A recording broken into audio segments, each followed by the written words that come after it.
Do you see me now, Kirok? Hi, everybody. So, oh, CMAC, is it a real start or a false start? No, it's a real start. I pushed go live slightly early just because I was watching the clock and I thought, the hell with it. Let me just go ahead and start.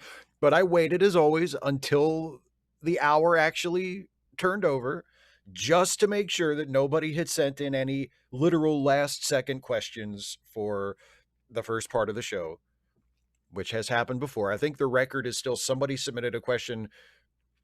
It was it earlier this year or maybe last year where it was literally like 3 seconds before 6 o'clock my time, which is the cutoff, which is technically the start of the show. So I give it right up until the hour. Anyway, hello everybody. Welcome to the show. CMAC, I don't know if Dane is going to be here or not. I know she was scheduled to not be able to make it because she was supposed to work at her. Today was going to be the first day of her summer job, but she and she was supposed to work like a full shift in the afternoon and the evening, so she wasn't going to be able to make it. But then they let her go early, so I think she would be available to be in the chat for this, but I don't know if she's going to be here or not. She might be doing something else, or she might be taking a nap, or who knows what. But she might pop in. But anyway, to those of you who have popped in and are here, welcome. Good to see you all, or see you all in the chat, I guess. See you all in a way. As always, I will be answering questions for the first part of the show that were submitted ahead of time by my wonderful Patreon patrons and channel members. So if you are watching live in the chat and you have something you want to ask me or get me to talk about or show me or whatever in the chat right now, especially if you were planning on being generous and throwing a super chat my way, which I always encourage and are always welcome. But if you were planning on doing that and you wanted me to be sure that I would notice and acknowledge it, please, if possible, hold off on all of that until I get through the patron and member questions, because then I will be paying full attention to the live chat for the remainder of the show. So all that being said, let us now turn at long last to the patron and member questions and answer those for the first part of the show, as is our way.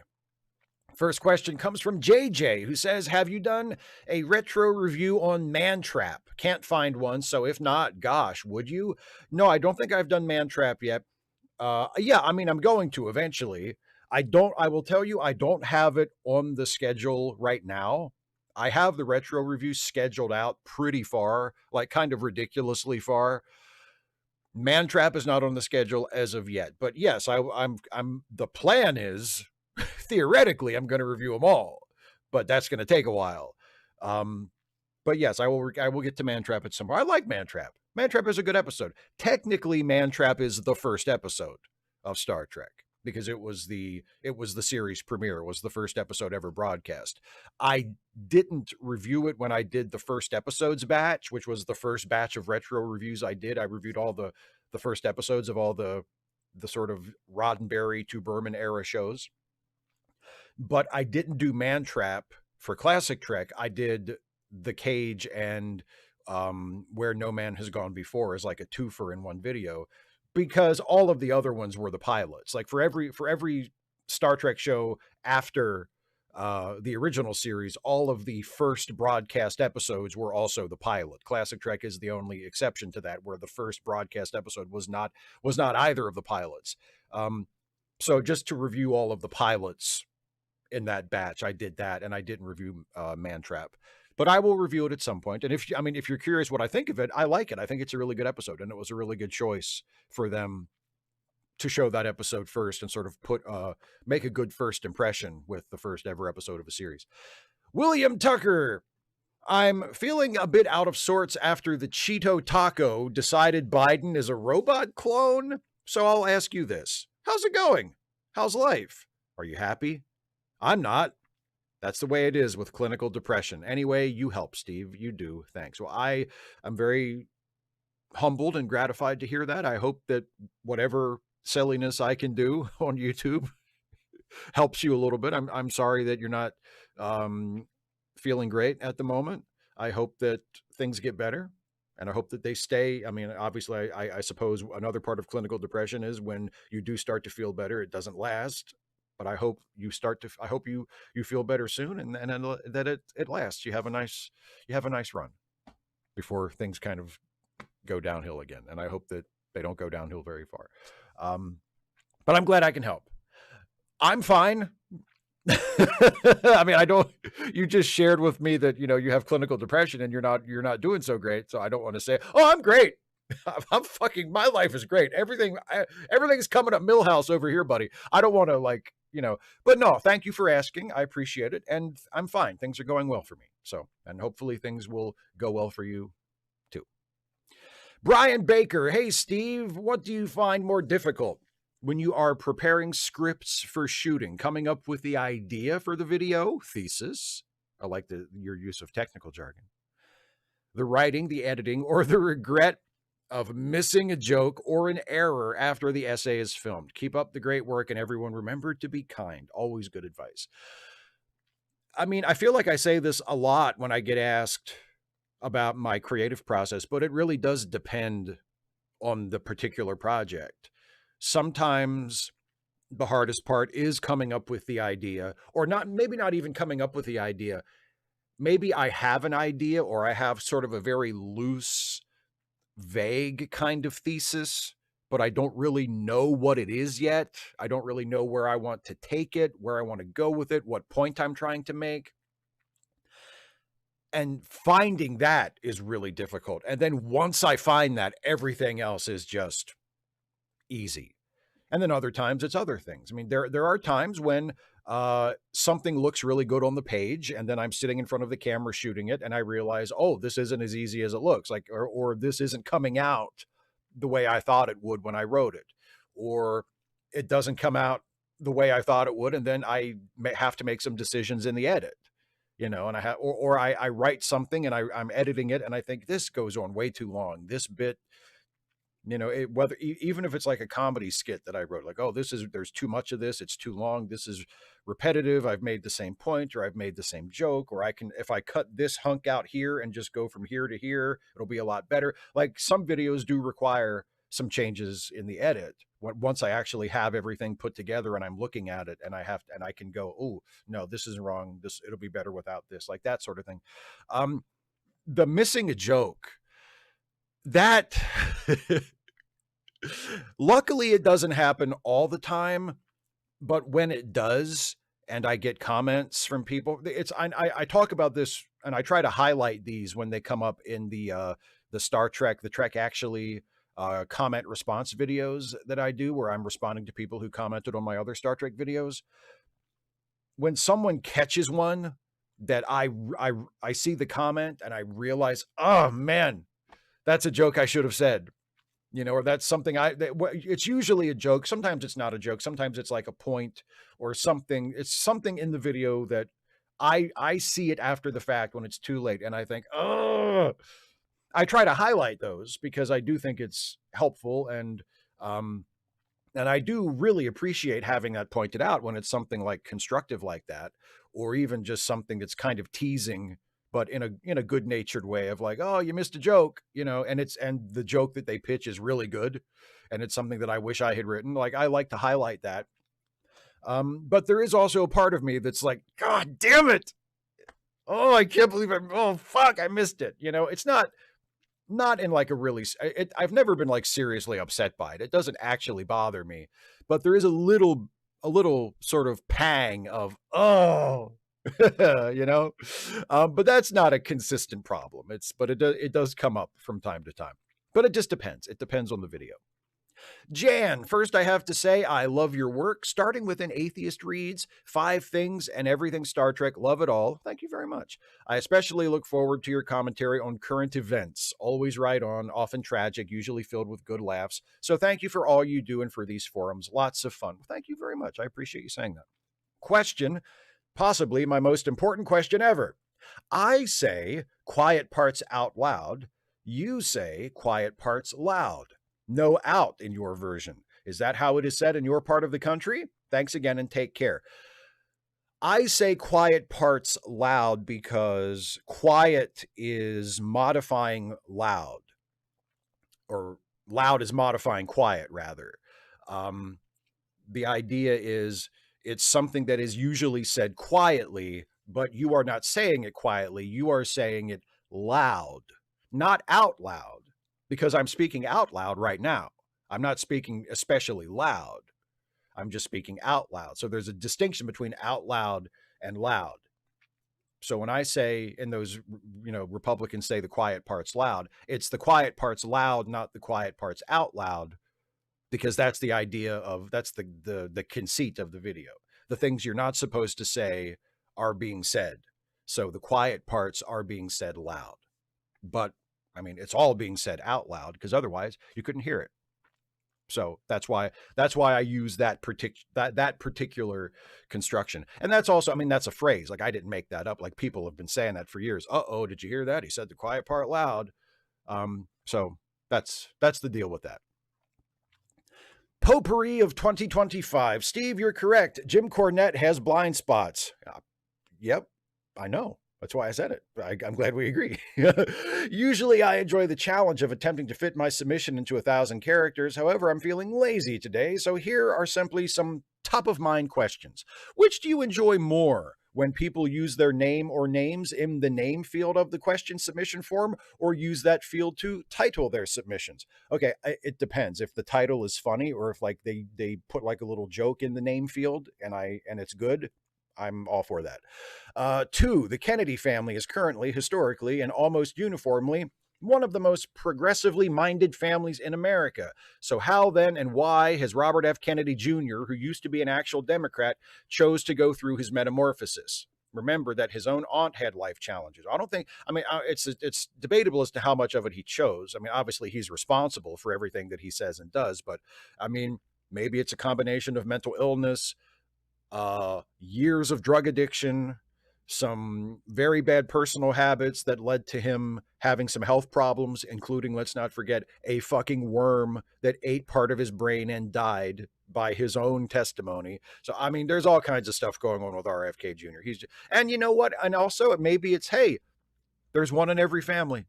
Maybe it's that phenomenon as well. However it happened, he turned out to be a crank and a kook, and unfortunately now quite an influential and powerful person in the federal government.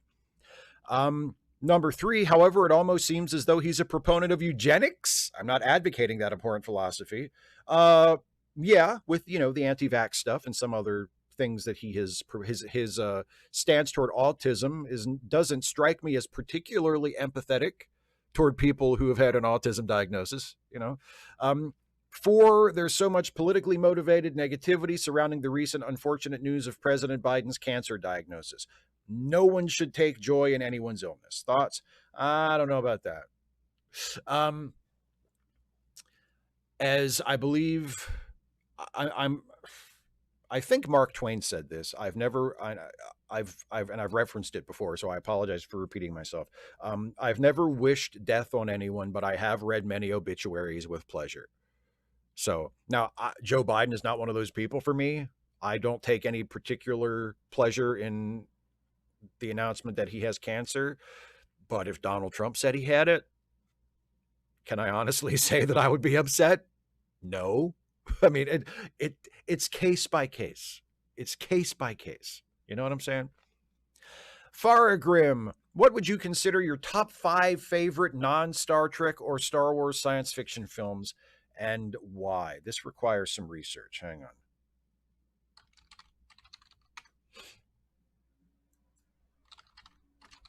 For those of you who are wondering what I am doing, I meant to do this before the show, but I forgot. So what I'm doing is, just to give myself something to start with, I'm going through my flick chart, which is a website that's basically lets you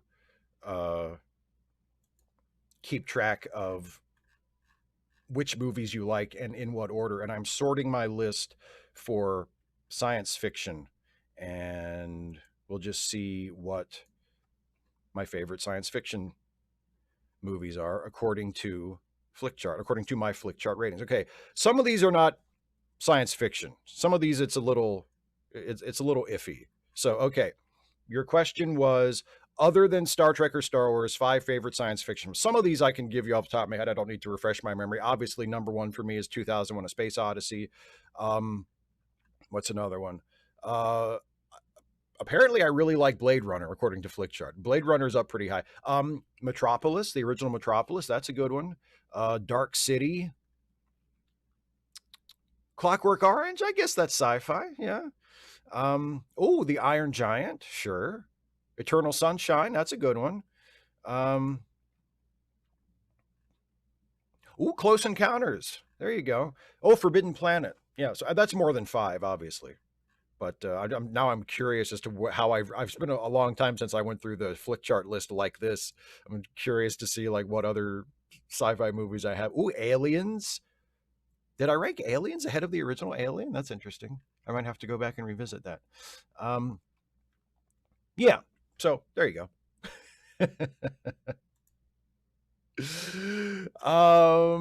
As they said in the mid 80s, inquiring minds want to know. Okay, just I want to know. Well, that's fine. That's what I'm here for. Now that I have dual citizenship in the Shiven universe, I have 2 questions I found myself wondering. One, I'll set the scene. If you've ever listened to the podcast 83 Weeks, then you've undoubtedly heard Eric Bischoff's narrative about the matchup of Sting and Hollywood Hulk Hogan at Starrcade 97. Eric has been adamant that Sting showed up unprepared and in the wrong mindset, and changes had to be made. The match was full length. Sting still won. Eric has never said what the original outline of the match was or what the real problem was. Thoughts? 2, both podcasts, 83 Weeks and Something to Wrestle, when Bruce Pritchard was a co-host, often used the Wrestling Observer newsletter as discussion fodder. Both co-hosts say that they strongly dislike Dave Meltzer's efforts because he reports circumstances and his opinions as fact. Isn't this a double standard? Because pro wrestling promoters also want their audience to believe that what they're presenting is real. As far as the Starrcade 97 thing, I have never really believed Bischoff's story, or his explanation has never made sense to me for the exact reasons that you point out in your question. If they changed the finish somehow because they felt like Sting was unprepared, he showed up without a tan, I think is the thing that Eric has said repeatedly. He showed up without a tan. As you said, Sting still won the match and the title. So if the problem was Sting's not ready, we can't give the belt to Sting, why did Sting win the match? Why did Sting win the title? I don't know what I honestly, I think he's just making an excuse. I think they just fucked it up. They just screwed up the match. I don't know if it was Bischoff. I don't know if it was Hogan. I don't know whose idea it was to lay out that match the way they laid it out and to have that finish that they did where it was all screwy when all they had to do was have Sting go in there and beat him. Like the match could have been 5 minutes. Seriously, it was that kind of match. People didn't buy a ticket or buy a pay-per-view to see Sting versus Hogan at Starrcade 97 because they were expecting to see Flair versus Steamboat. Right? They weren't expecting a fucking technical classic wrestling match. They wanted to see Sting beat Hogan and win that belt. That was the draw. And however that happened, as long as Sting went over clean and strong, that would have been fine. And Sting did go over, but he didn't go over clean and he didn't go over strong, and that's why they fucked it up. But no, Eric Bischoff's explanations have never made sense. As for the Meltzer thing, I mean, I think you kind of answered it in your own question. Especially people who have been on the promotional side, people who have worked behind the scenes, like Eric Bischoff, who was essentially the promoter of WCW. I mean, it's not exactly analogous to what a promoter was back in the old days, but he was essentially the boss. And Bruce Pritchard was never the boss, but he was the guy who walked behind the boss. He was like the yes man for the boss, and his job is to represent the boss's point of view. And so they're both kind of in the same area of the business. And of course they don't like it when independent people who aren't in the business report about what other wrestlers are saying, or what other people have talked, or report on things that maybe the promoters or the bosses don't want people to know. Of course they have a problem with it. Now, I have a lot of problems with Dave Meltzer myself, But I think their problems with him are because of that, because it's the wrestling business. And there's still a lot of old school mentality from people in the wrestling business who have been in it for a long time. And there's still this idea of the fans should believe what we tell them and we should be able to control the story. And anything that breaks that immersion or breaks that bubble is something we don't like. And I think that's a big part of why people like Bischoff and Bruce Pritchard don't like Dave Meltzer. General contact unit problem child. I think the right to control your home and possessions is a natural extension of personal autonomy, something essential in any society that respects human rights. Even in a socialist utopia with no money, people's rights not to have their homes invaded or personal effects taken would still need to be respected. I don't think the same thing is true of intellectual property. I think IP is just a legal fiction we came up with because we want it to be possible for people to make money creating art. I think if we didn't live in a capitalist society where people need money to live, intellectual property would be entirely unnecessary. Also, I don't think violations of intellectual property are really important unless they prevent an artist from profiting from their work. Does allowing an AI to train itself on artists' work prevent those artists from being able to profit from selling their work? To my thinking, that's the only relevant question about it, if it should be allowed or not. Okay, we disagree on a couple of things here. I think even if we did not live in a capitalist society, or even if it was somehow still capitalist in nature in some sense, but there was not as much economic pressure, let's say, on an artist having to be able to sell their art in order to profit from. Like if money was either taken entirely out of the equation or greatly reduced in power in the equation, I still think intellectual property rights should exist in some form. Now, in a society where money is not nearly as much at issue, would they have to look different? Would they have to be different? Would they have to work in a different way? Yeah, probably. But I completely reject the argument of, well, if you take money off the table and it's no longer, and we no longer have to worry about an artist being able to make money off of their art, then there should be no such thing as creative rights, or an artist should not have or expect to have any rights over the control of their work. I disagree with that completely. I think an artist, at least obviously during their lifetime, an artist should have some semblance of control over their work, over how it's used, over how it's distributed, over what it's used for. I think that's just as a mark of respect to that artist, and a mark of respect for art itself.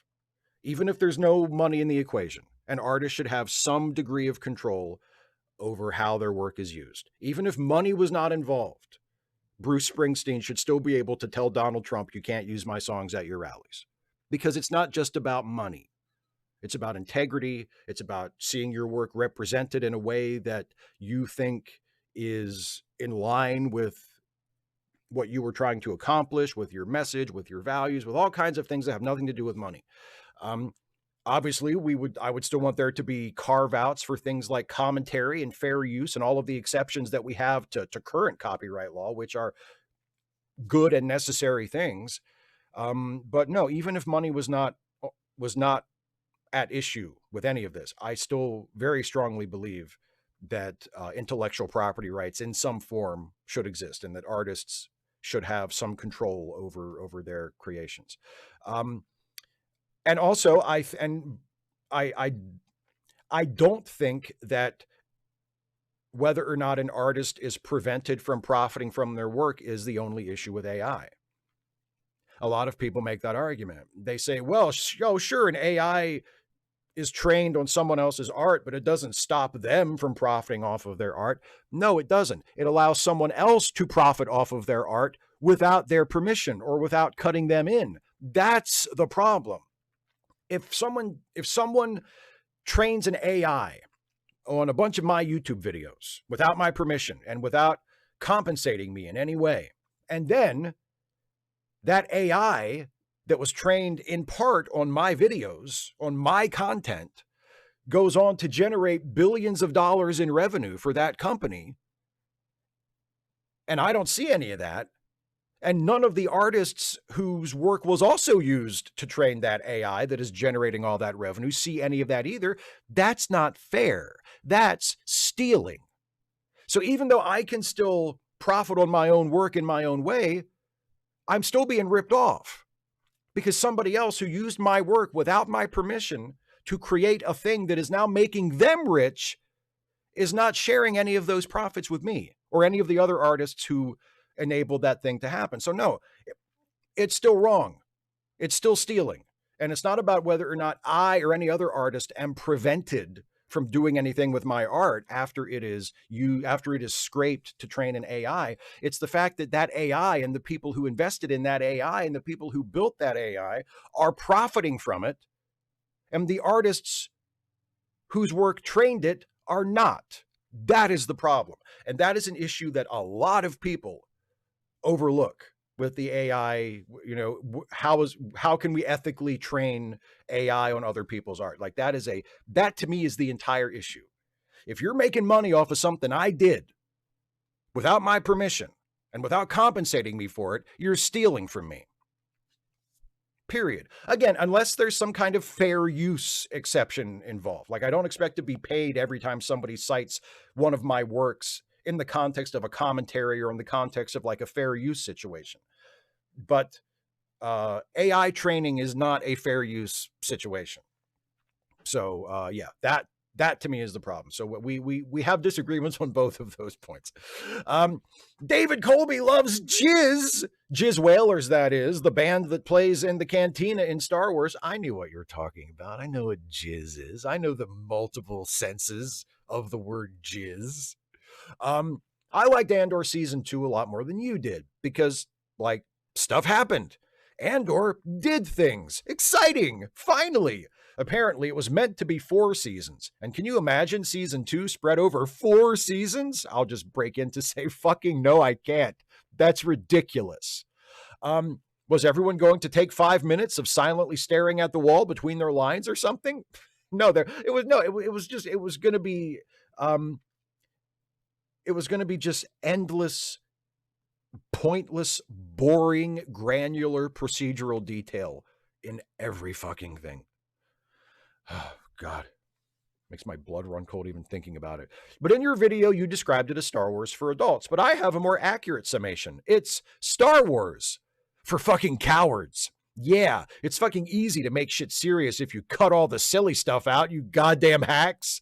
I've been playing Wolfenstein: The New Order, a game that has a Nazi moon base and giant Nazi robots and evil Nazi super soldiers. And you know what it also is? 10,000 times more unflinching in its depiction of fascism than Andor. It actually shows a concentration camp and then lets you explode it with a stolen Nazi war robot and break everyone out. But, you know, Andor was okay. How did it cost $650 million? Well, because it's a Star Wars movie and it's 24 hours long. I feel like that's probably the main explanation. It has a great production value. Like when you watch it, it doesn't seem like they chopped down the budget for TV. I mean, it looks great. The production value is one of the best parts of it. And it's 2 12-episode seasons. So it's 24 hours of Star Wars movie level production value. And when you look at it that way, $650 million sounds kind of cheap. But yeah, I feel like that's why it costs that much. I mean, it's not so much, not that I don't want to get into too much of a defend Andor mode here, because I mean, I had my problems with it, and it's not like there aren't enough people talking about how great it was. But it's not so much that they cut out the silly stuff. I mean, there's still a lot, if you think about it, there's still a lot of really silly stuff in Andor. It's just that it's played very straight. And the really, really silly stuff, like from the larger Star Wars story world, is mostly sidelined, right? Like I've said before, and it's one of the things I really like about it in terms of just the tone of it. There really aren't that many aliens. Almost all of the characters, I think all of the main characters are human characters. You know, you see aliens every now and then, but they're not important. And they're mostly sort of kept to the sidelines. You don't even see an important droid until they bring in the droid from Rogue One in the last couple of episodes. So, I mean, it does have silly stuff and it does have silly Star Wars stuff, but it's either presented in a very serious way or it's sidelined. So, and I think that's a completely valid choice. Like I said, I have my problems with Andor. I didn't think it was as great as a lot of people do, but I think presenting it in the way that they did and presenting Star Wars in the way that it did is a completely valid choice. And I appreciate that. 4/3, we know you don't much lean into the typical fodder for Trekkie discussions, Treknobabble, fussing over canon and continuity, etc.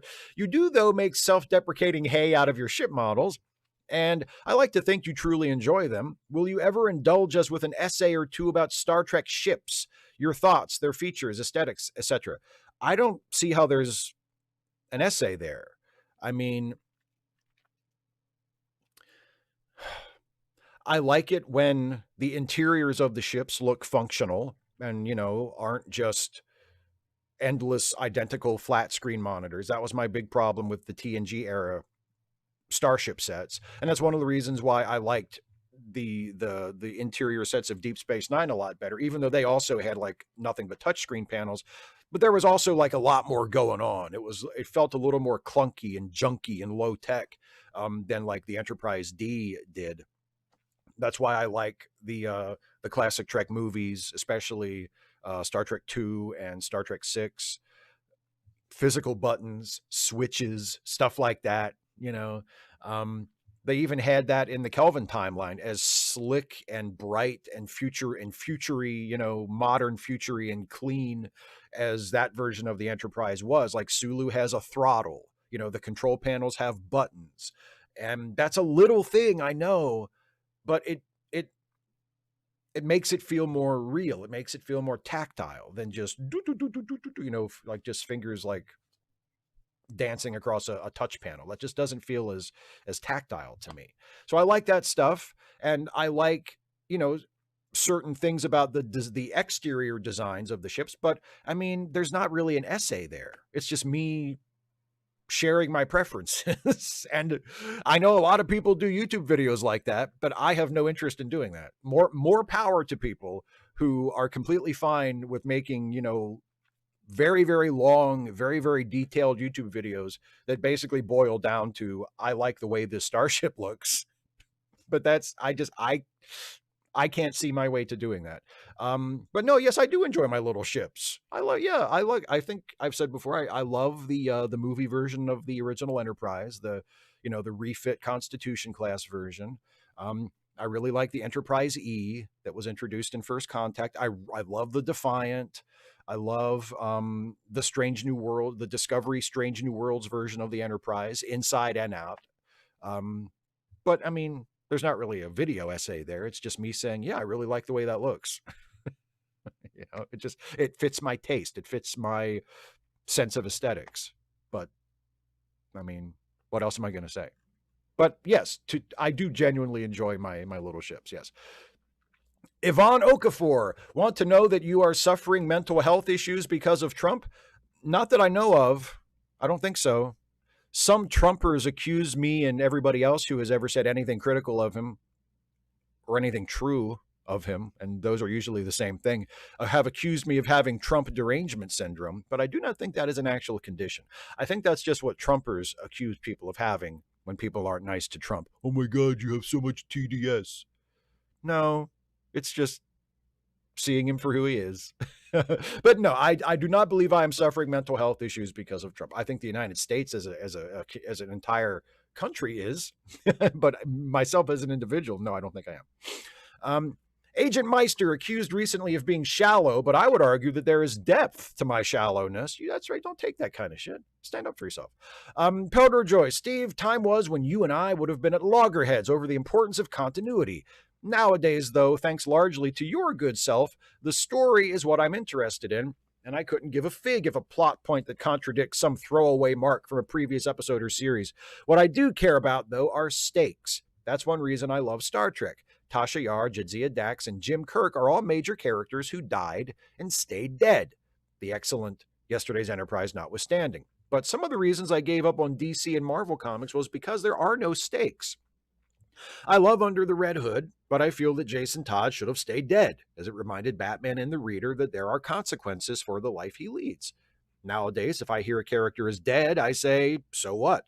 And don't get me started on the multiverse. If our hero suffers, he can just do some multiverse BS and all will be okay. If anything can happen, why should I care?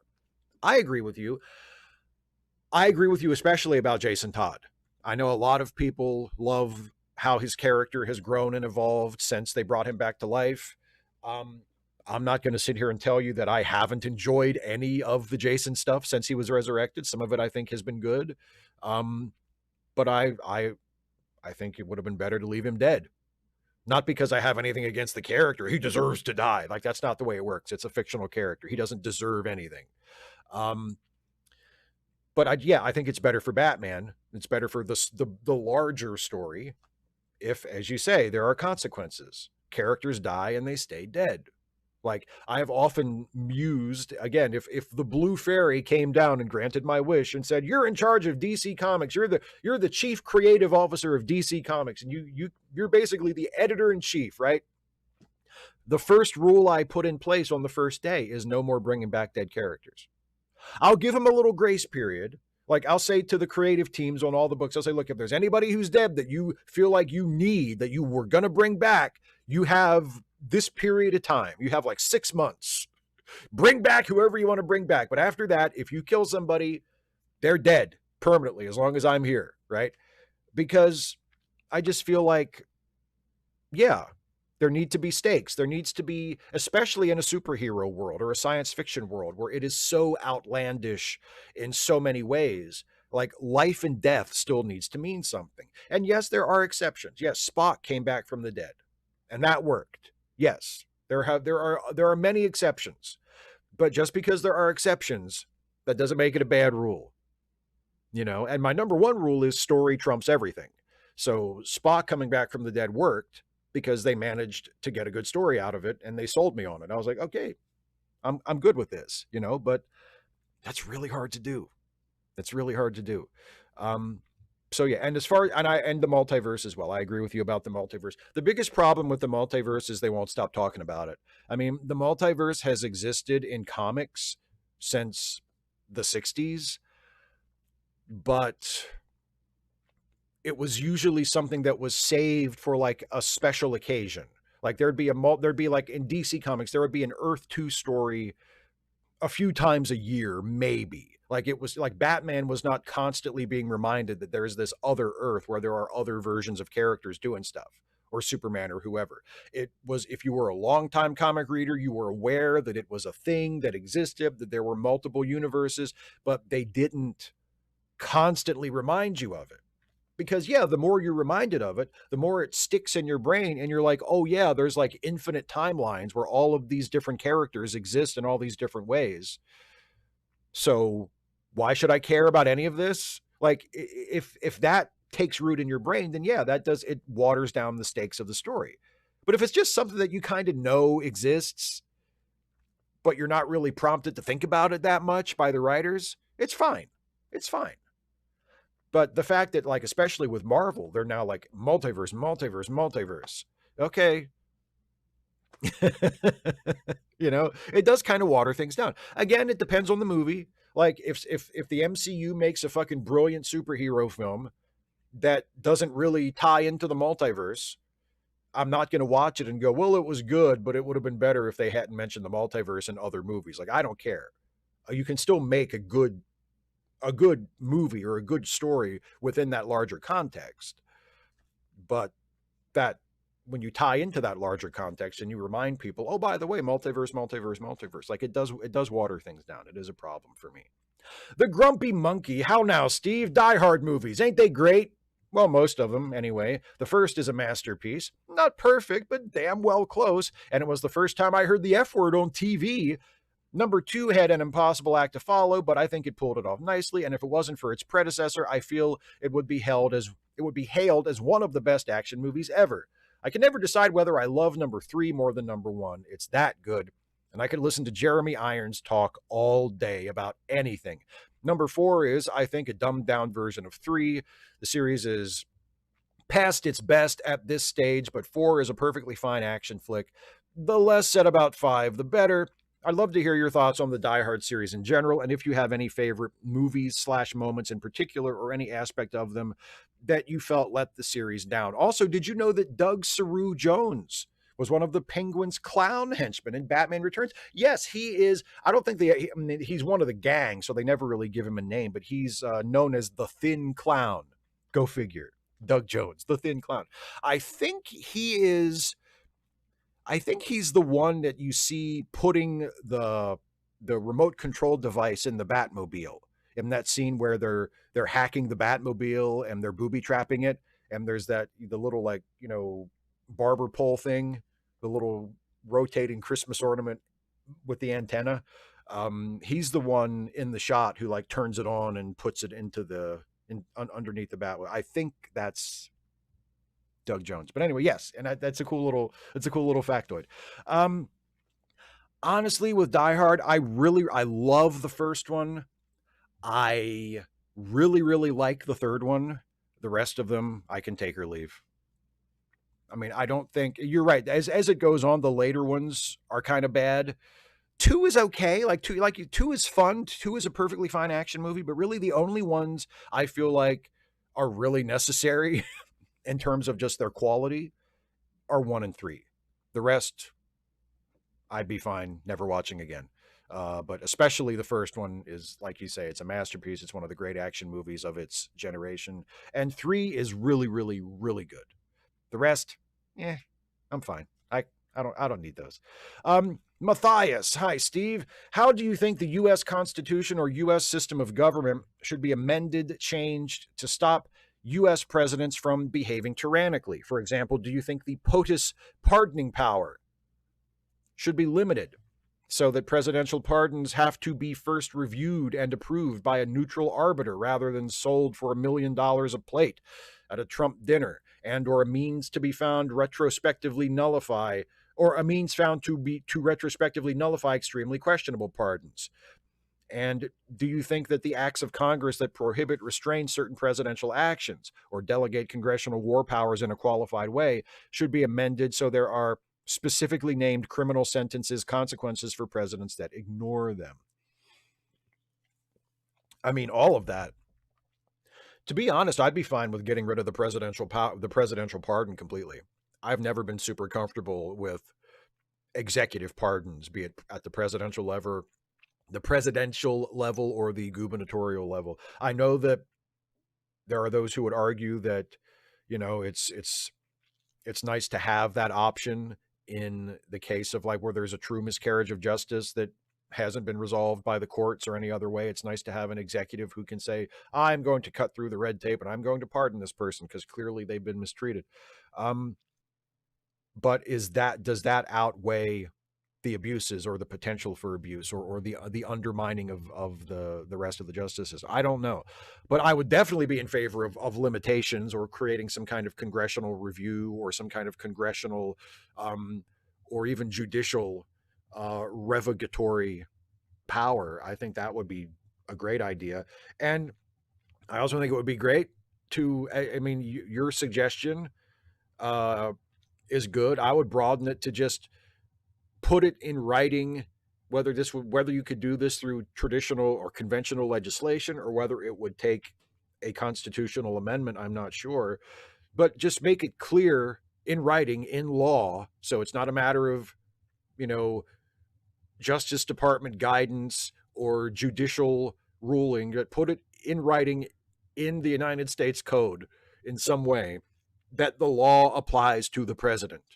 That the president, like, there is no immunity. This idea of the president being immune for official acts is the most absurd, outrageously undemocratic idea that I've ever heard for a supposedly democratic nation. The president, along with everybody else, should be subject to the law. And anyone who would argue that they shouldn't be is not arguing for a democracy. So I would want to make that explicitly clear. The president still has to follow the law.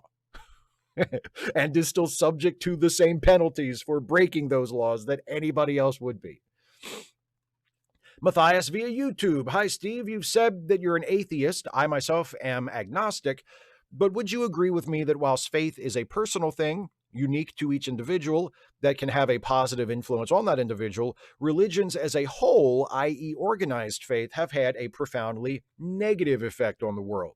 In my opinion, religious texts seem to cement the fears and prejudices of the past and then serve them anew to another generation of individuals who might otherwise be unfearful, open-minded, and non-judgmental. Do you agree that the darkest chapters in human history might not have happened if there hadn't been religious means to justify atrocities and be forgiven for committing them? Yes and no.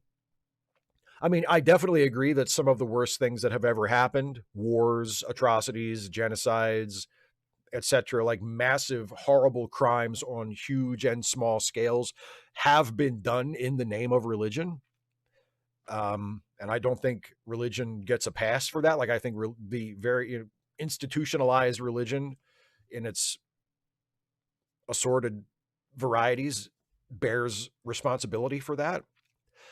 So I'm with you there, but I am not convinced that if organized religion were somehow not a thing, that people wouldn't have found other reasons to do those things. You point out, and again, I agree with you, that religious texts cement the fears and prejudices and then sort of pass them on to new generations.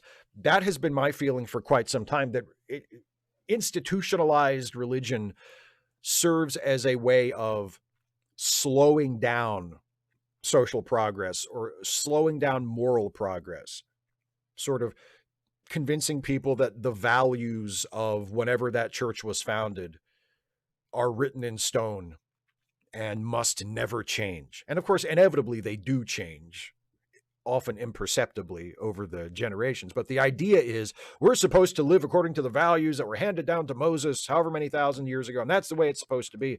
And just giving people that idea that morality and society and culture should be static, like we got it right the first time and we should be resistant to any change. That is a very, very corrosive and very dangerous thing that religious institutions do.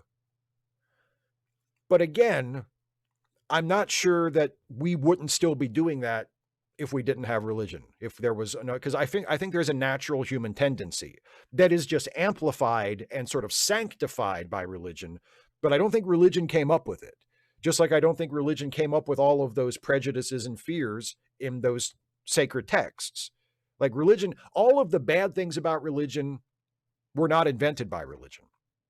Just like all of the good things about religion were not invented by religion. So yes, I do probably think on average, on the whole, institutionalized religion, organized religion has done more harm than good and has done more to hold back progress throughout human history than to enable it and push it forward. But I feel like it's too sweeping to say if we just didn't have organized religion, we'd be so much further ahead and all of these terrible things that were done in the name of some god or some church wouldn't have happened. Maybe some of them wouldn't have, but I bet a lot of them would have happened at different times or in different ways for different reasons with different justifications. Because unfortunately, a lot of that stuff is a part of our history and a part of our culture and a part of our nature, regardless of whether we can assign it to a religious cause or not. Jim P. Hi, Steve. Hope you're having as good a week as is possible these days. My question is about expectations.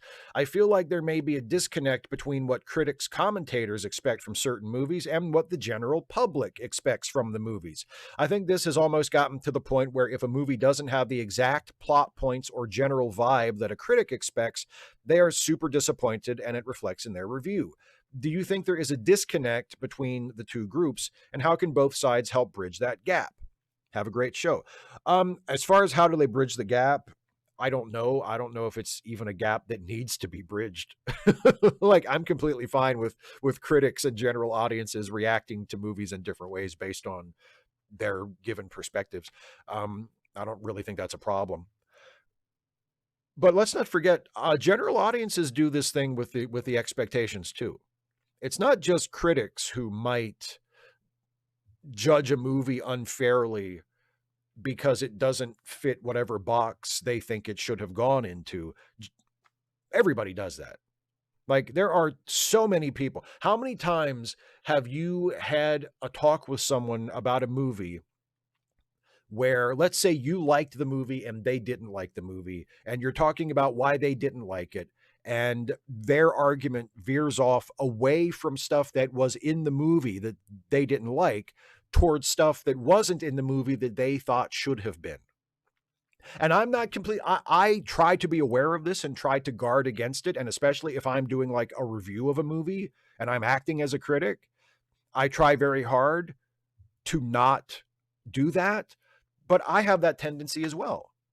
When you see a movie that you don't like or that doesn't work for you, whether it's because it doesn't meet your expectations or whether it's because you're just sitting there watching it going, why'd they do that? Why didn't they do that? Like, you're sort of instinctively rewriting it in your head. I think everybody has a tendency to do that. And I don't think that's fair to the movie or the people who made it. And I don't think it is productive. And I think it's really egotistical, to think like, well, I would have done a better job than that. They should have done this, the thing that I think they should have done. Like, but everybody has that tendency.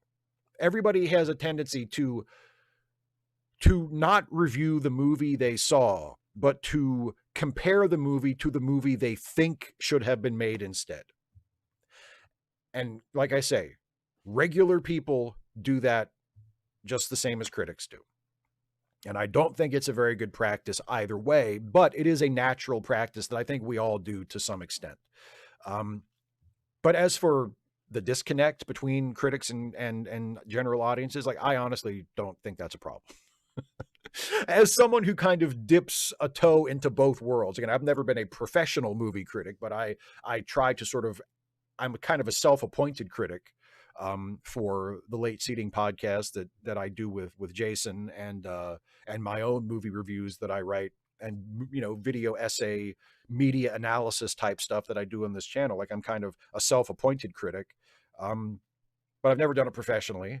And so I have that mindset, and I also have the mindset of someone who just wants to see a movie and enjoy it. So I kind of get both sides of that divide, and I'm fine with there being two sides that don't necessarily see things the same way. I don't think that's a problem. JD would like to remind you all that glitters is gold.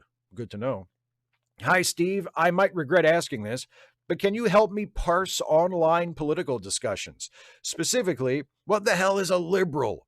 Surely not the same people Rush Limbaugh made a career out of roasting back in the day. Hope everybody's doing well out there. Cheers. Okay, this, I believe, is a problem of terminology.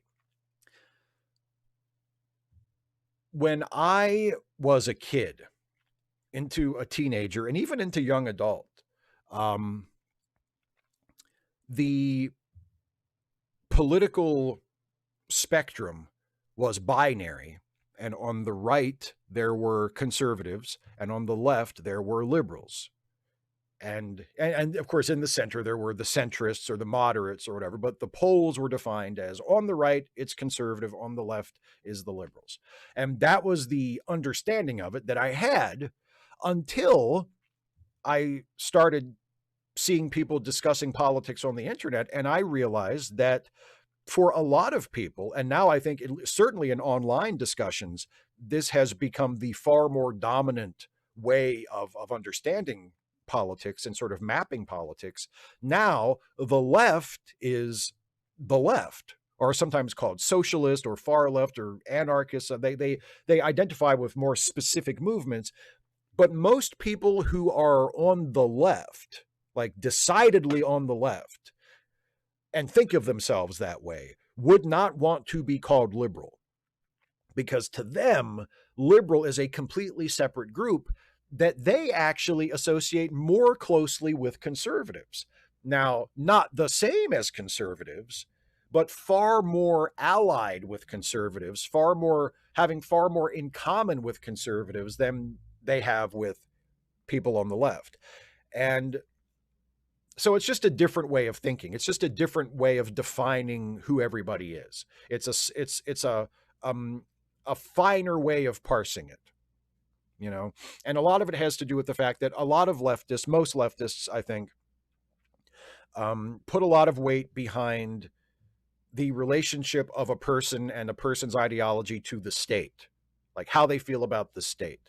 And liberals are statists. Like liberals believe that there should be a state, there should be a government.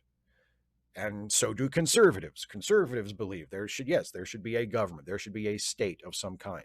And some people on the left think that as well, but a lot of people on the far left, especially anarchists by definition, are not statists. They don't think there should be a state at all. They think that society can be organized in a way that does not include a state, and that the existence of the state is inherently bad.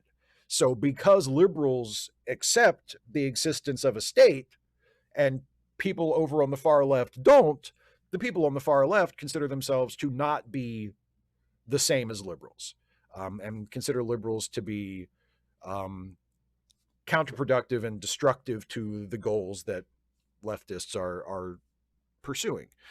So it's just a different way of looking at it. I mean, the people who rush like by the conservative liberal binary, everybody on the left would be called liberal. So all of the, the socialists, the anarchists, the communists, they would all be lumped into liberal. But those people themselves don't reckon things that way. They would not want to be thought of as liberals because their definition of liberal is very different from a person that would use that conservative liberal binary spectrum. So I think that is the issue. that over the years there have been different ways of looking at things, and the way most people online who are involved in politics, especially if they themselves are coming from the left, when they say liberal, they mean something very different than people meant the term liberal when I was growing up, let's say. Speaking of people on the far left, it's our friend Some Random Geek, who is here to inform everyone that Pride is canceled and it is instead Wrath Month. Prepare for queer wrath. Speaking of queer wrath, my friend Naz the Nico still hasn't gotten her SSI for the second month in a row. It should already be fixed, but it isn't as I am writing this on Thursday. I will mention in the live chat if there is an update. As I already said, Naz and their spouse Linaquin have been struggling to make ends meet for the last 4 years. They ask for money every month. Not getting the $945 from Naz's SSI just plunges them deeper into poverty. And they had a scare early with Naz's computer dying, meaning she can't stream on Twitch, twitch.tv/NazTheNico. There goes her only source of income after her SSI. They luckily got the $600 quickly to get a replacement PC for her, but Naz and LQ will still need roughly $250 tomorrow for grocery shopping.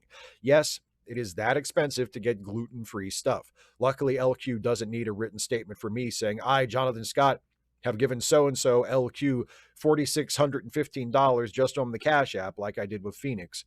To be continued. Let's just continue on with this, shall we? Some Random Geek who is just ranting since it is Wrath Month. Thankfully for LQ, the fact that I have given them so much money for so long, $10,500 just on PayPal within the last 2 years, doesn't seem to disqualify them for Medicaid. The fact that someone constantly giving them money to someone could disqualify them for a social safety net system like Medicaid is an indictment on means testing in general. Could a Luigi Mangione-like person kill the concept of means testing, as well as kill capitalism? Joanna Roberts, Phoenix, and Joey also always need money too, and there is no end in sight to my friend's poverty. Not until we have unconditional essential services to cover all necessities of life available to all for free. Basically free everything. Free food, free healthcare, free water, internet, electricity, housing, everything. Just imagine all those bills and rent you pay. Imagine a world without all that. But will never happen so long as capitalism exists. I have no point again. I hate liberalism. R.I.P. Jonathan Joss. Yes, and a couple of other people in future questions mentioned Jonathan Joss as well. So I will hold off on mentioning him or saying anything too, extensive about him right now because there'll be an opportunity later. But yes, what happened to Jonathan Joss was a tragedy and an outrage. I agree with you about uh, not just universal basic income, but universal or unconditional essential service. I think that's a great idea. Um, I'm all for that, and everybody is always please make use of the links that I'm sure Geek is putting in the live chat, and I'll mention it again at the end of the show. But charitylinks.page. Maggie Sermonara, hi, Mr. Shives. I hope that you are well. I have to admit, I am a member, but not a Patreon. I didn't realize that there was a limit of one question for members. I'll do better in the future. Promise. Well, you goddamn better. That's fine. I mean, yeah, only one question per person, unless you're a member and a patron. But like, it's fine. Don't worry about it. I like that you feel a connection to your bell. It's important, in my opinion, to honor those who made our lives possible. Did you ask your dad about the bell that's on my my fireplace mantle in the living room that you can see in some of my videos? I have not asked him about it yet. Next time I see him, I will try to remember to ask him about what's the deal with the bell. But no, yeah, I mean, I feel personally, like I said when I talked about it before, I feel personally connected to it because it belonged to my grandparents. You know, I mean, and a lot of stuff here belonged to my grandparents, and it's really nice to be surrounded by their stuff. You know, so yeah, but if I remember, I will ask Dad about the bell, and if I ever find out anything about it, I will be sure to mention it so you can know as well. Lauren, who is still just a huge nerd and not giving into the darkness. First, a compliment I must deliver. I found your channel by virtue of being an outsized Star Trek fan, which of course is a major selling point. However, I am extremely grateful for your political and social content beyond Star Trek. It's poignant and relevant, and to be blunt, makes me feel better to see it show up. That's actually a factor in my becoming a patron back when I did, so thank you. Well, thank you. Thank you especially for being a patron.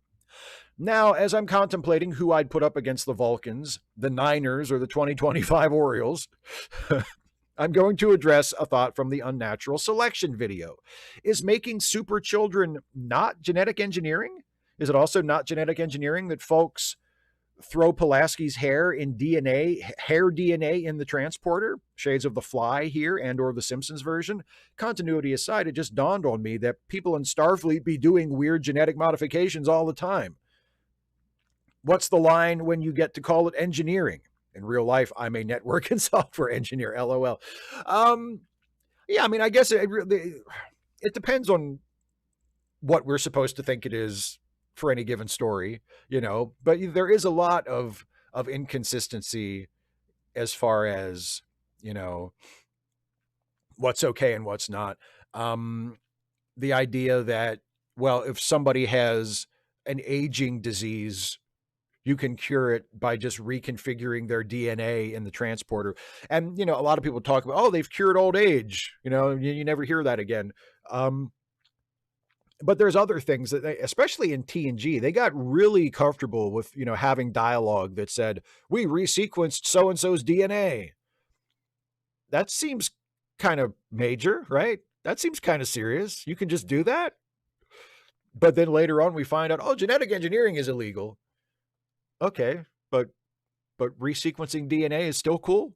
Okay, yeah, I mean, it's a made up story and it doesn't really matter. But yeah, and even in real life, you know, there are eventually some lawyer or some judge or some legislator has to decide, okay, the line is here, you know, everything up to this point is okay, but everything after this, it's genetic engineering and you can't do it. And a lot of time that line ends up being drawn in a very arbitrary spot. And you can always say, why is it there and not there? That's kind of just the way things work. But it is a little funny that, you know, in the Star Trek world, and again, it's a story. These aren't really the things we're supposed to dwell on. But it is a little funny when you think about it, that, you know, they take people apart and put them back together just as a means of travel a million times a day. And it's so normal that nobody even thinks about it anymore. But genetic engineering is a big no-no, you know? Oh, but you mentioned, you said, is making super children not genetic engineering? I think it definitely is. I think it definitely is. It's just that they wrote that episode before they wrote the Deep Space Nine episode where they decided that genetic engineering was illegal. So there you go. Anti-Pope Donculus I. Holy Father, bless you, my child. I just learned that jousting is the official sport of the state of Maryland. Why haven't you spoken of this before? I'm sure your fans would love to hear more about your jousting exploits. As for many of us, you are our only glimpse into the rich and mysterious culture of your native land. Do you have one all-purpose lance, or do you have a quiver of lances of different lengths and weights? Have you competed above the lead line novice level, 1 3/4 inch rings? Who's your favorite pro jouster? Also, is it true that all able-bodied Marylander males must train in county lancer militias as a show of strength to keep those loathsome fuckers in Delaware from getting any funny ideas? And then footnote from the top, paternity test pending. Oh, I mean, I'm very anxious to hear the results of that, by the way, if you can pass those along, you know. First of all, it's the joust, not jousting. The state sport of Maryland is the joust. And it's not the only state sport. Lacrosse is also one of our state sports. So, yeah. No, I don't do the joust and I don't play lacrosse either. I'm not really a fan of either one. And yet I love Maryland. Isn't that funny? I guess I'm not a very good Marylander. The flag is even upside down on my hat. Isaiah Taylor. I have to agree with you, Steve. The Wrath of Khan costumes are my favorite Trek uniforms. It mixes military dress conformity with a style of elegance and class. It's definably a more formal and executive look. I think my favorite Monster Maroon combo is the female one, which includes the duty jacket and a business skirt, similar to military officers who work in executive functions in our time, like at the Pentagon. Yeah, like the one Uhura wore. Here's mine that I plan to wear at Infinity Con here in Tallahassee this July. And Isaiah has furnished us with a picture. There's the old Monster Maroon. And he says, apparently I made a science officer's lieutenant uniform trainee because of the red rhombus. Pretty cool, huh? Very cool. Very cool indeed. I do love me some Monster Maroons. They are my favorite Star Trek uniforms. Thank you for sharing, and I hope you have fun in next month at the con. Don Quixote. Yesterday, I found the complete series of Alien Nation on YouTube. I loved this show when it was first broadcast. From what I can find, they ran out of money and season 2 was canceled.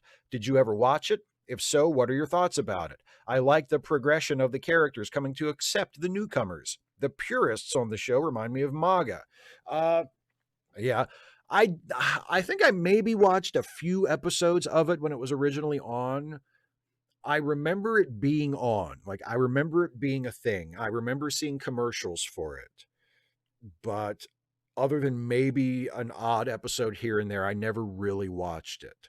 I saw the movie that it's like a spinoff of. And I like it. I like Alien Nation. But I wasn't familiar enough with the show to really have an opinion on it. Although if somebody uploaded it to YouTube, maybe if I get a chance, maybe I'll watch some of it and see what I think. Mac, who wasn't done with spring, damn it. Well, it's summertime now, baby, at least according to the thermometer. Greetings, Steve. I hope you're well. I appreciated your recent video remembering Peter David. Personally, having never actually read any Star Trek novels, only the Thrawn trilogy and Star Wars, so I knew him best from his B5 novels. A great, as you say, working writer who will be missed.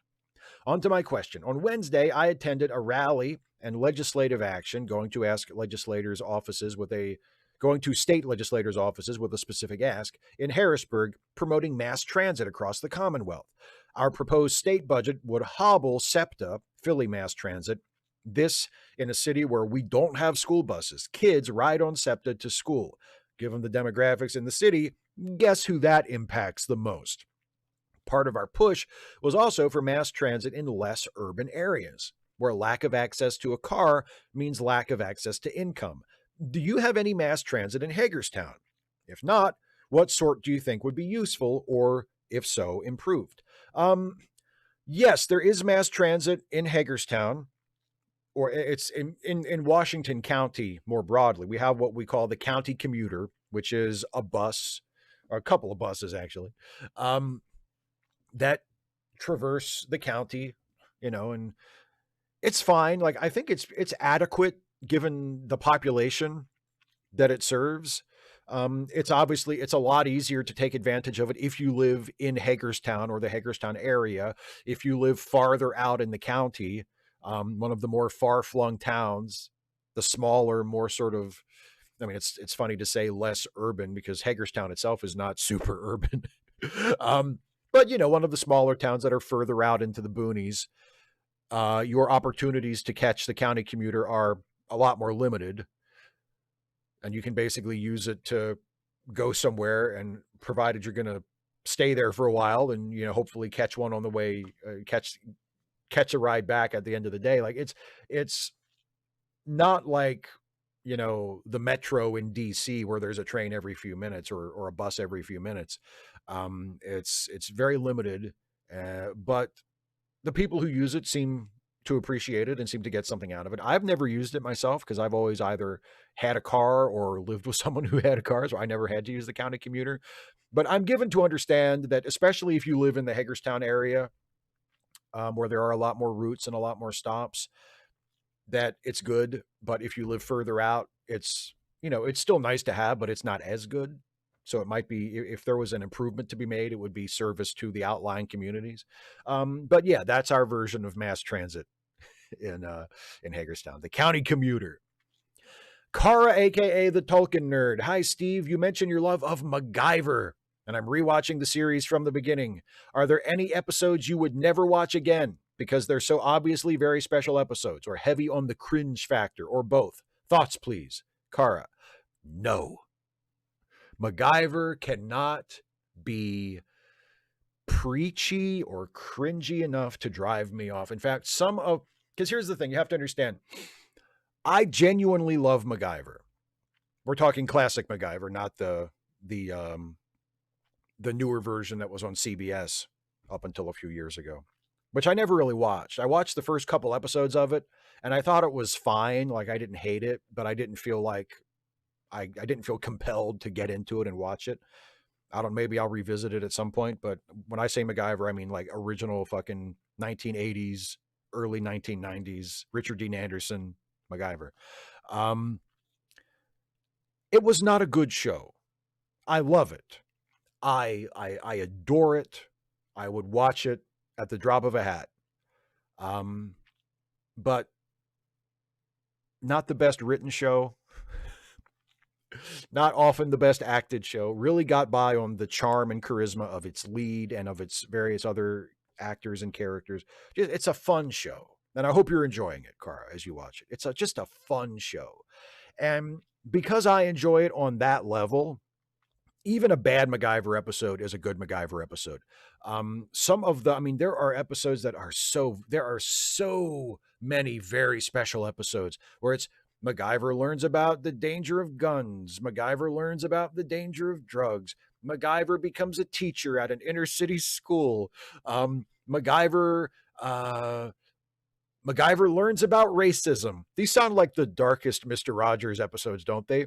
MacGyver learns about racism, and one of his best friends, who is black, gets fucking brutally murdered on a TV show that aired in prime time in the 80s, and it's one of the darkest, most horrific things I've ever seen, and it's so incredibly dark and incredibly heavy and serious, dealing with one of the most serious social issues that there is. And it's a MacGyver. But no, there's no such thing as a MacGyver episode too cringy or too very special episode-y to run me off. Absolutely not. I mean, I definitely have MacGyver episodes that I enjoy more than others. I guess not like I enjoy all MacGyver episodes equally. But no, as far as the cringe factor or the preachy factor, the very special episode factor, that does not come into it at all. I love those. M.W. Ridra has used up one more orbit around the sun. Congratulations and condolences, my friend. Well, June is certainly off to a start. Jonathan Joss murdered in a hate crime, and Texas police pretending there's no evidence of a hate crime. They're finally bringing back Kilmar Abrego Garcia to charge him with crimes that I'm sure he will have a very fair trial for. I'm turning 41 tomorrow. Trump and Elon are having a messy breakup. Not even sure which to address. I guess what gets me on that last one is that Elon seems somehow surprised. He spent $250 million definitely not rigging an election for Trump. How can he just be tossed aside like all the other stooges Trump has tossed after they were no longer useful to him? Elon is somehow stupider than I thought he was. That is actually kind of an impressive feat. Like, how do they never see it coming? It's like standing in line, and each guy that gets to the front of the line gets shot, but you think, what, when you get to the front, you're going to get a puppy? You know, Jason and I were talking about this on the phone yesterday, and we said pretty much the same thing. All of Trump's people who eventually get turned on, like Trump, because you're right, it always happens. Trump ends up turning on everybody. These people always outlive their usefulness, or Trump just decides he doesn't like them anymore for whatever reason, and he kicks them aside. It always happens. And the thing is, and this is their narcissism and this is their ego, because they see it happen to everybody else. They know who Trump is. It's not like they forgot. It's not like they're just finding out, oh my God, I didn't realize this is who Donald Trump is. They all know, and they've known all along, but they all think it's never going to be them. And I don't know how to explain that other than narcissism, other than just blinded by their own egos. They think, well, he's me and Donald, it's different. We have something special. We need each other. We respect each other. He's never going to do me like he did everybody else. It's just, that's all it is. They just, for whatever reason, they all think it's not going to be them. And I think that's what Elon was thinking. I'm the richest person in the world. I got him elected. He's not going to throw me out. He's not going to turn on me. He owes me. He needs me. They never think it's going to be them, but eventually it's them, because that's who Trump is. And by the way, that's who Elon is too. He's no different, which makes it even more myopic that how could you not see this coming? Not only do you know he's like this, you know you're like this. And I don't know if there was another, I know there's another mention of Jonathan Joss. Somebody else might mention it in a future question, but just in case I'm misremembering that, what happened to Jonathan Joss? And for those of you who don't know, Jonathan Joss was an actor. He did the voice of John Redcorn on King of the Hill, and he also had a recurring role in I think Parks and Rec. Really funny guy, really funny actor, and he was gay, and he was murdered for being gay. His husband was there and knows who did it, and knows that the person who did it was homophobic and had been harassing them because they were gay, and there was an ongoing conflict between them and the person who ultimately killed him over homophobia. It was a hate crime. Unless you think that the widower of the victim, who was also a witness to the crime, unless you think that he's just making shit up, that he's just a liar, it was a hate crime. And it's disgraceful that the police are like, I don't know, is there any evidence it was motivated by prejudice? Like, other than the testimony of like the eyewitness to it? No, I guess not. Yeah, it's bullshit. What happened? It was a tragedy and an outrage, and the ongoing outrage is anybody who tries to argue that it wasn't a fucking hate crime when it obviously was. Joe McClory, I had planned to ask for writing advice for what is turning out to be a longer story if I should finish it completely before starting to look it over to edit or do it in chunks.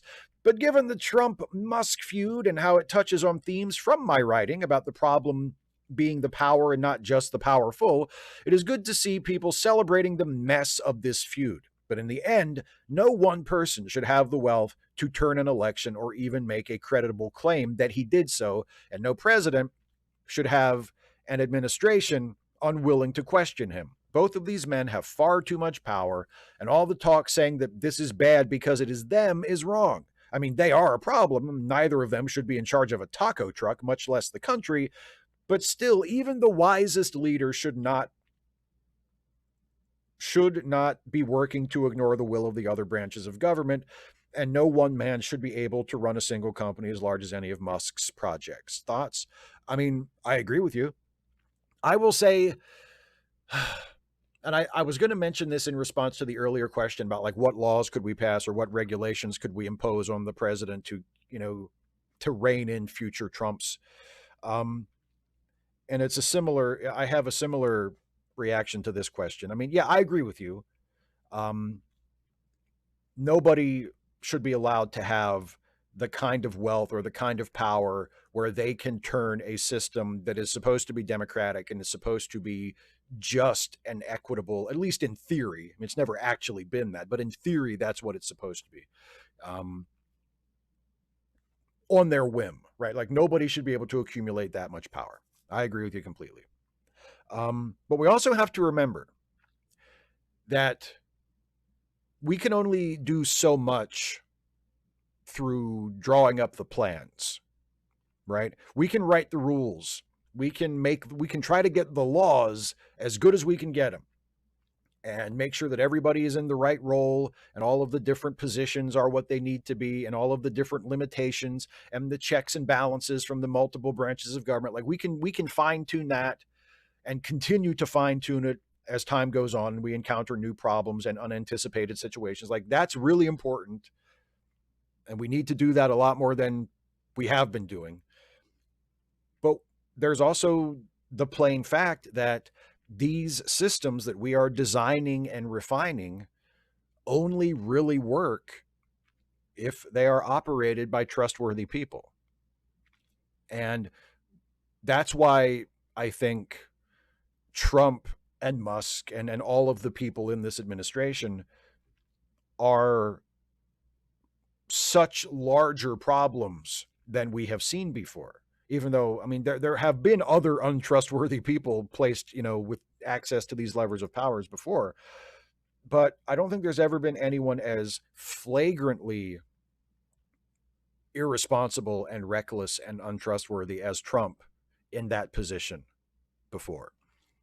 Um, and that's not the only problem, but that is a big part of the problem.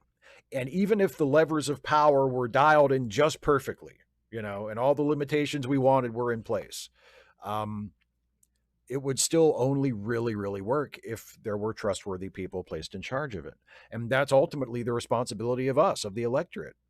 But in order for the electorate to be able to exercise that responsibility, we need to have open, free elections, and we need to have a media that will inform us and tell us the truth. All of these pieces need to be working in concert. And it all boils down to we need people to care about the truth, and we need people at all levels, in and out of politics, in and out of the media, to care about what's true and to be trustworthy people.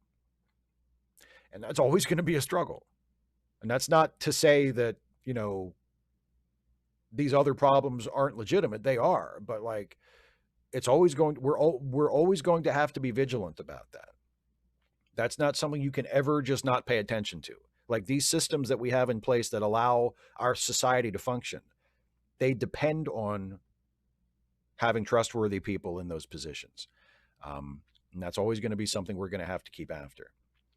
Air One Fire. Hi, Steve. How do I tell whether a song is written to have a political message or if it can just be interpreted as that? For example, What's Up by Four Non-Blondes. Best wishes and fuck Trump. Sometimes you can't. I mean, if it's not obvious from the song and there's never been like a statement of intention by the artist where they've said, oh, no, that's what I was trying to say with that. It's just up to you and your interpretation or seeking out the interpretations of other people who just listened to the song the same way you did. You may never know for sure. And that's okay. I mean, there are so many Bob Dylan songs that people are like, what's he really trying to say? And maybe it's about the Vietnam War. Maybe it's about the Holocaust. Maybe it's not about anything at all, at least by Bob's intention. Like I mean, some of Bob Dylan songs, it's super obvious what they're about, but there are others that are a little more esoteric, where you're like, is he trying to say something specific? And he's never said anything about it, and you can't tell for sure just from the lyric, and you're just like, I don't know, I wonder. You may never know. And that's okay. Like that's fine. You know? Or maybe that there's not a political message. Maybe there's just more of like a philosophical message, a poetic message. And that's fine too. But no, you can't always tell. You can't always tell. I mean, I've heard people say, and I kind of agree, like there is definitely a very strong feminist interpretation of that song in particular, of What's Up. But it's not super obvious. It's not like hitting you in the face. And you can certainly listen to and enjoy the song without it. So I think it's open to interpretation.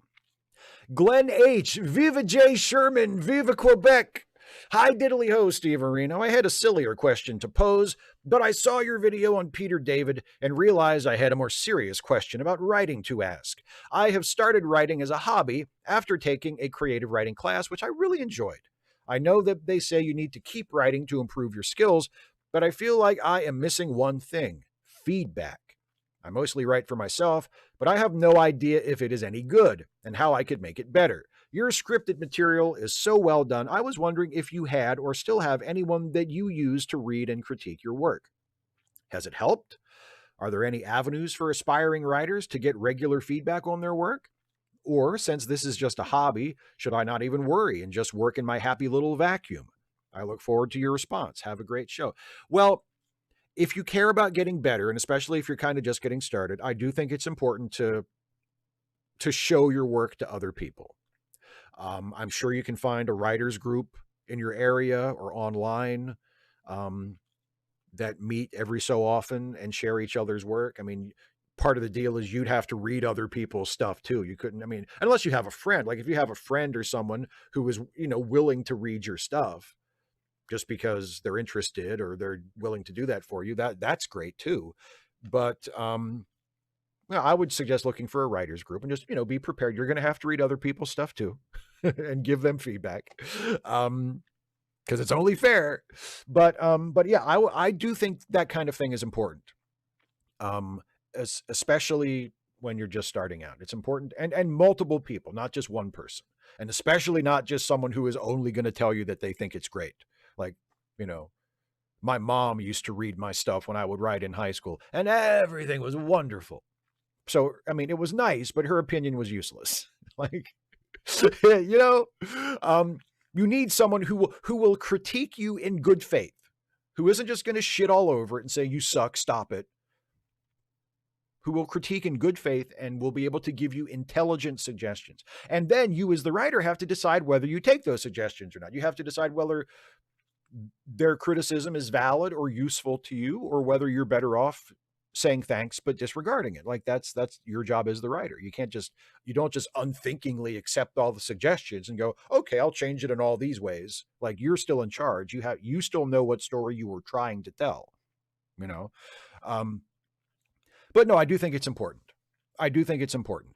I have a couple of people that I can show things to if I feel like I need that. I don't do that regularly at this point. I feel like I have a pretty good handle on my work and on what I'm trying to accomplish, that I don't usually feel the need to show things to people, but sometimes I do. And there are people that I do show them to, whose opinions I trust. Or there are people who even if I don't show them the actual writing, I might talk about what I'm doing or what I'm trying to do, to get their thoughts or to get their feelings or their ideas that I can then steal and pretend were mine. Yeah, but yeah, that's important. And I do that sometimes. And also, I mean, most of the writing I do is for my YouTube channel, which then goes out to the public, and then anybody who watches it can comment on it. And it does. I mean, by that point, that work is done. Like, I'm not going to go back and change a YouTube video I already put up because somebody came up with a really good criticism, but it will inform my writing going forward. And I might do something differently in a future project if I got a really good suggestion or a really good note from somebody. So, I mean, that's part of it as well. I mean, most comments are not of that kind, which is fine. Like, I'm perfectly happy with most comments just not being like detailed proofreading or, critiques of the work. But there are constructive comments and sometimes very insightful comments that I get from people from time to time. And I appreciate those. So that's part of it too. for me. But yes, I would recommend that you get people to read your work. Andy Lawler thinks it's a damn shame there's a racist travel ban in effect, but at least Gazans are still being massacred. Am I right? Whew. It's a fun time to be alive, isn't it? Hey, Steve, I watched your retro review of Unnatural Selection this morning, Friday, and the genetic engineering angle has long been a pebble in my shoe, but I think I've got a headcanon that could incorporate it into the lore, lowercase. Darwin Station was a Starfleet Federation Black Ops bioweapons facility. Nobody on the Enterprise knew anything about the place, its activities, or its personnel. They were developing infiltration and assassination agents. All it would take to depopulate a ship, station, base, entire planet is to get one telepath through defenses and poof, enemy deleted. Was the loss of the U.S. Landry an accident or a test? My question is, wouldn't something like that have been a better plot for the Section 31 movie? Thanks and have a great weekend, everybody. Yeah, I mean, I don't think your version quite fits perfectly either, but it's a neat way to kind of smooth over that discontinuity if that's important to you. I will agree with your question. Wouldn't that have been a better plot for the Section 31 movie? Maybe something like that. Yeah, somebody in the organization that was supposedly founded to do the unethical stuff, doing something unethical at some point in the Section 31 movie would have been a good choice, I think.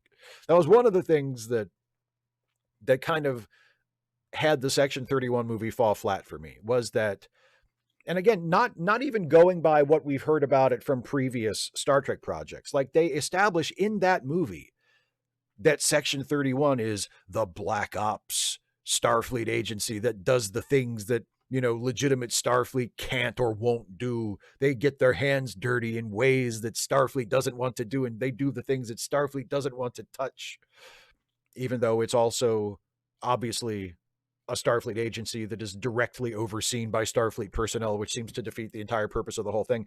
But none of the agents of Section 31 that we follow in the story do anything that is even like ethically questionable. Like Deep Space Nine got to a point where Captain Sisko was doing shit worse than these guys on a weekly basis. And he wasn't even Section 31. He didn't even like Section 31.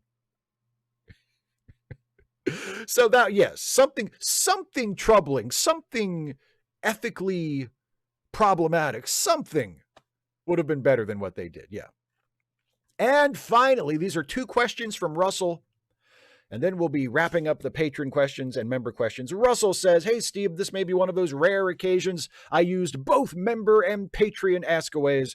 My first question to you was something you said once either in a review or in a hangout, but you stated you never liked the Prime Directive. To me, the Prime Directive works as two fronts. One, never interfere with a race pre-warp civilization, and two, never interfere with the internal affairs of another world. One, I am curious, no right or wrong answers, just looking for perspective, why don't you like the Prime Directive? And two, if we were to bring this into the real world, countries staying out of internal affairs of another country, what makes that so bad? I shudder to think if the Confederacy had won thanks to outside influence, and yes, that is just one example. Anyways, that is question one, so to speak.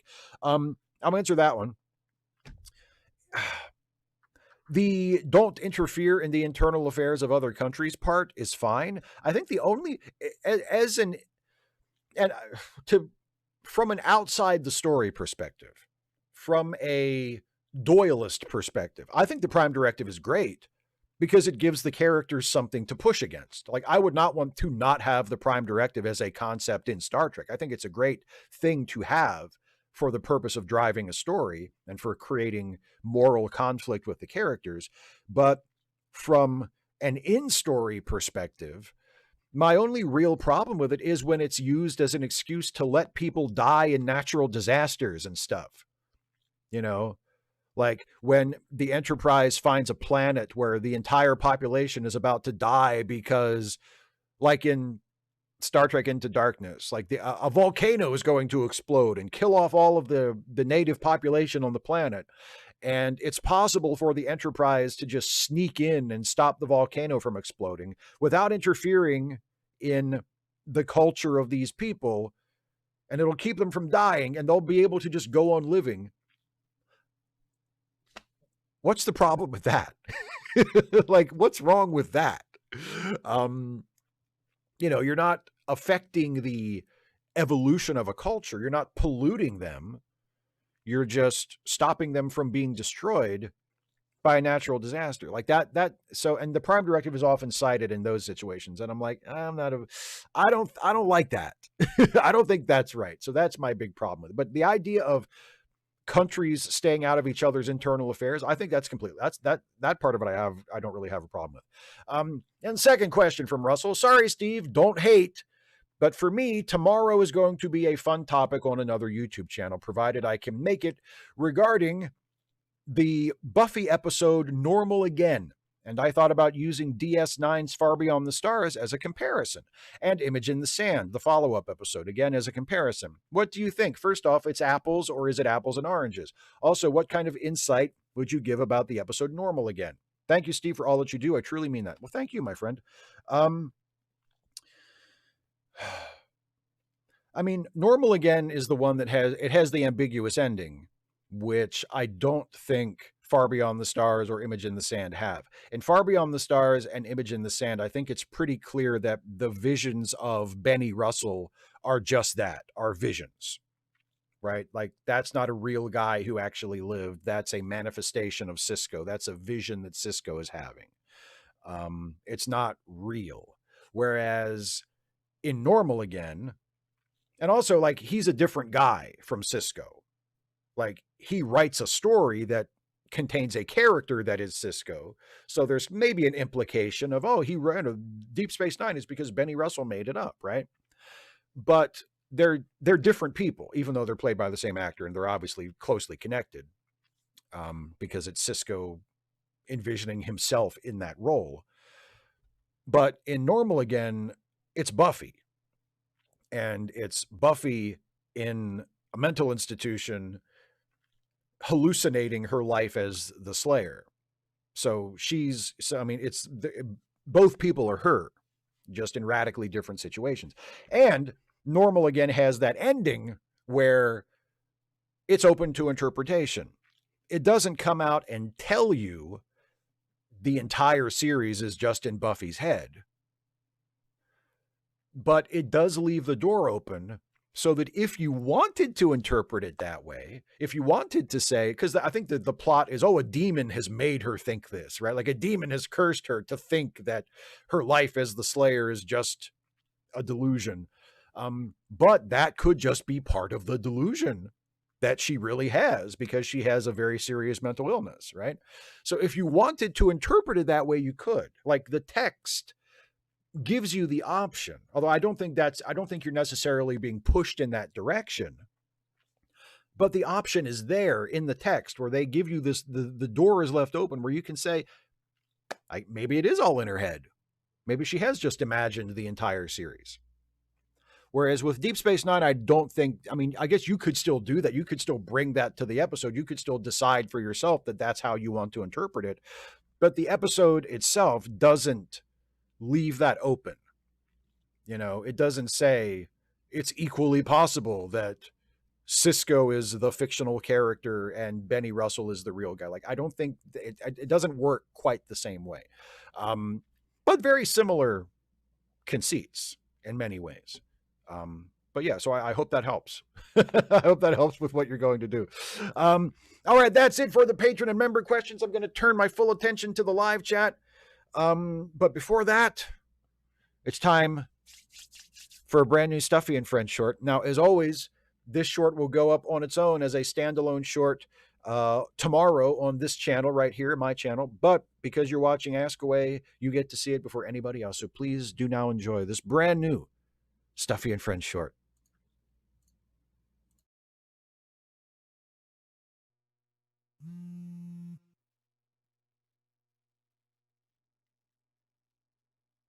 Ugh. My cousin Rodney just invited me to a cookout.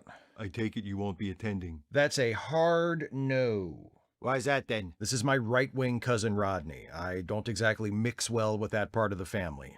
Or any part of its family. Hey, it's not my fault I come from a brood of gun-stroking Reagan worshippers. Oi, he's your flesh and blood and he's offering you an olive branch. It might be fun as long as politics doesn't come up. He's calling it the hotter than global warming barbecue, so I'd say that coal rolling pickup has already left the parking lot.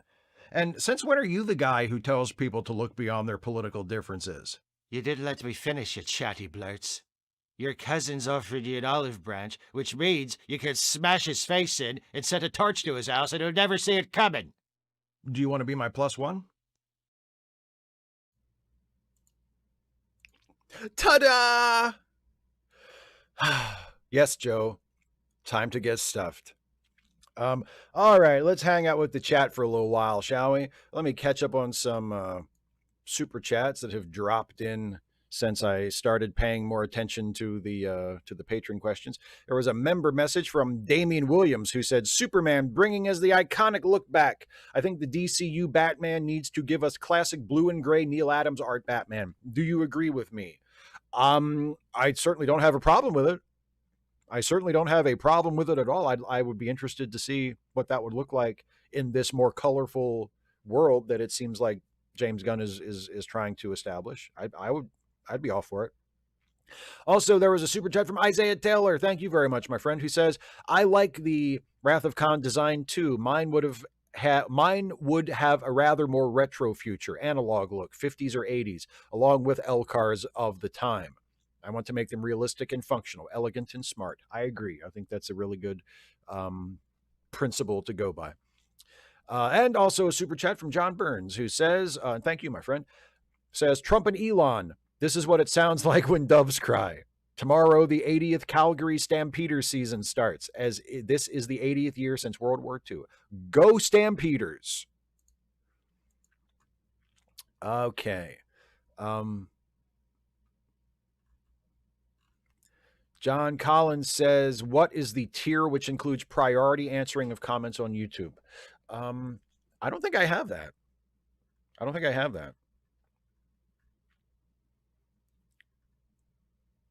Or if I do, I've forgotten.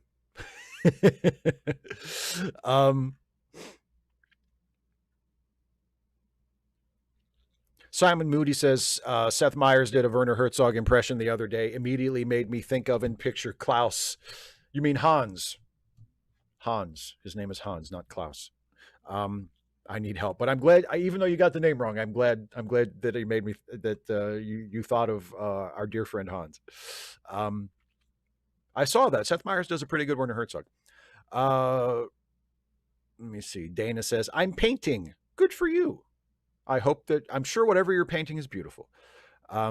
Super chat just came in from Fourth Words. Thank you very much. Mr. Shives, I wrote a thank you note I'd like you to have. I absolutely don't want to overstep. Is this an appropriate and comfortable venue to share that, or would another be better? Thanks so much for everything.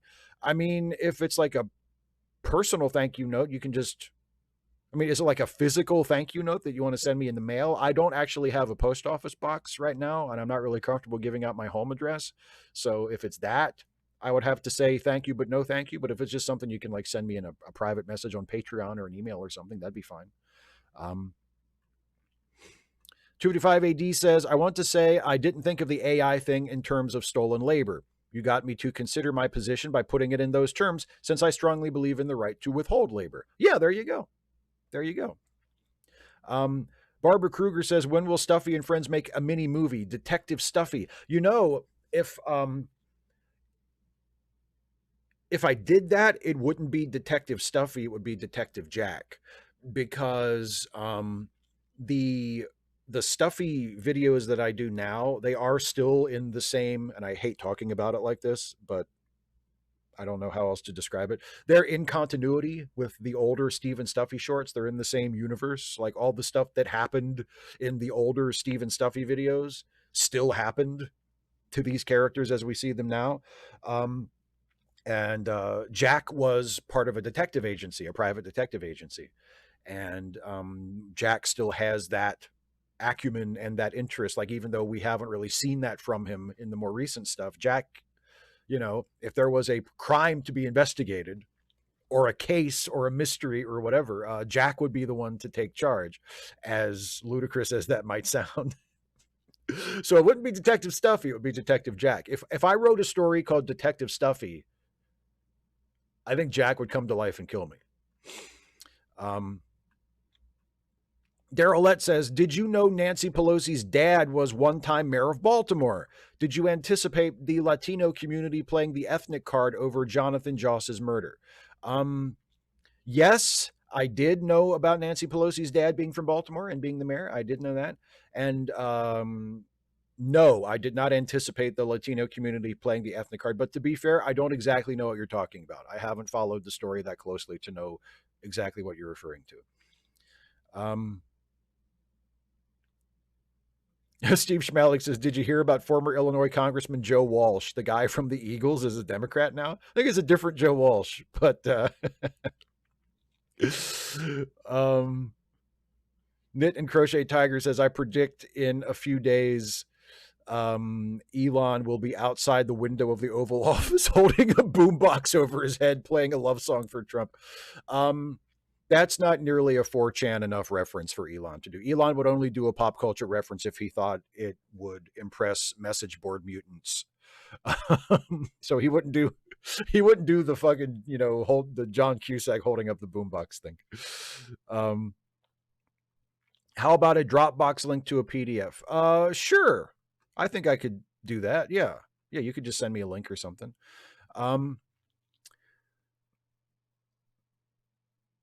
Oh, Geek. Yes, I noticed that as well. Geek says, so funny you got a question about what is a liberal right before my rants. Yeah. It just, things work out that way sometimes, don't they? Double Guitars. Hey, Steve, what are your thoughts on people automatically jumping to the conclusion that Tom Cruise is automatically a bad person because he is in a cult? I don't think people should automatically jump to the conclusion that Tom Cruise is a bad person just because he's in a cult. But he's not just in a cult. You know what I'm saying? He's not just a random person in Scientology. So I think he bears a little more responsibility for it than that. I would also point out that Tom Cruise being in a cult and benefiting from a lot of the things that that cult does, and perhaps even being complicit in some of the very bad things that that cult does, or at the very least, knowingly turning a blind eye or rationalizing some of the bad things that cult does because he benefits so much from it, does not prevent Tom Cruise from, in person, to his coworkers and friends, being a super nice guy, which I'm sure he is. I'm sure that if you just know Tom Cruise as a guy and you don't know anything about his personal life and you don't get too closely involved with him, he's just a guy that you work with or a guy that you happen to know or a guy that you cross paths with, I'm sure he's a super nice guy and very generous and a great collaborator. I'm sure there's all kinds of great things about Tom Cruise. I like Tom Cruise, but he's still more than just in a cult, John Collins says, what movies did Peter David write? I would have to look it up. And if I'm going to do that, you can just look it up yourself. But they were mid low budget, like direct to video, sci-fi and fantasy movies in the mid 90s that were produced by an outfit called Full Moon Entertainment that specialized in that did like direct to video movies.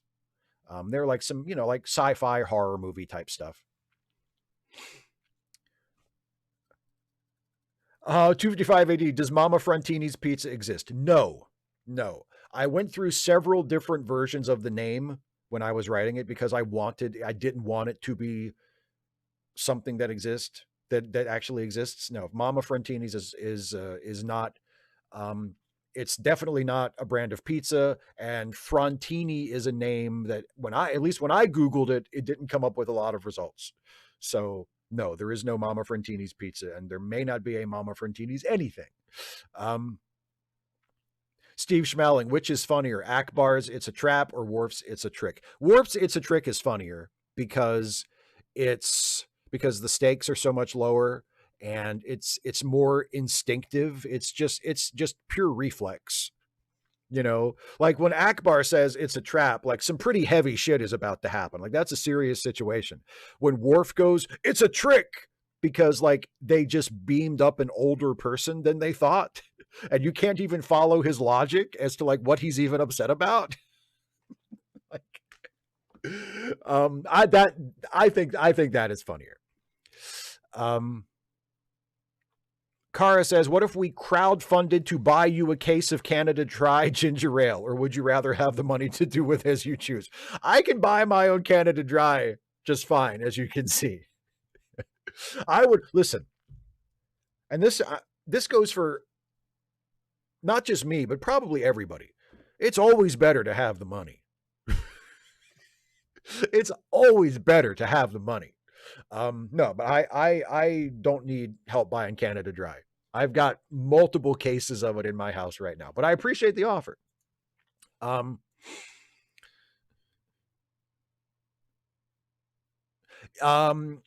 Yeah, Geek, I knew that about Jonathan Joss. I knew that there was a history of harassment and that their house was burned down. And then when he was shot was when they went back to the house. I read the statement that was left by his husband, which again, he's like the primary eyewitness to it. So if he says it was a hate crime, I don't know where the fucking cops are getting information that contradicts that. Philip Kehoe says, have you been watching Poker Face season 2 and what do you think? Yes, and I think it's been great. I love Poker Face. I think it's been fantastic. John Burns with a super chat says, is there a difference in Texas first and second M death P? I'm not sure what that means, and I don't think I would know the answer anyway. Kirag with a member message. Hey, Steve, I noticed you are on the last 3 episodes of my favorite arc of DS9. There will be many questions coming on that arc once you and Dana finish watching those 3 episodes. I really like that arc too. The 6-episode arc at the beginning of season 6. Yeah, I really like that arc too. I don't know if I would say it's my favorite, but that's one of my favorite runs, let's say. One of my favorite runs of episodes on Deep Space Nine.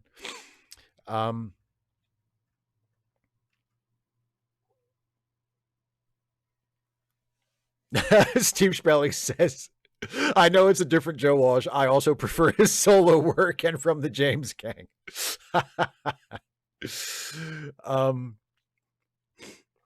Yeah, Geek, this is a good comparison on the Tom Cruise Scientology thing. It's one thing being a Christian. It's another thing to donate money to a church that is homophobic and promote homophobic propaganda, like Chris Pratt. Yeah, exactly. Exactly. Kibo Artist News by Song test. I can see you. I think that's a successful test. Oh, sure, Fourth Lords. I'll take a look at what you sent. Thank you. I appreciate that. Isaiah says, would you also be open to a Trek show where a ship like my Ishtar explores already existing places, like the Ring Nebula or Cygnus X1, shields to maximum?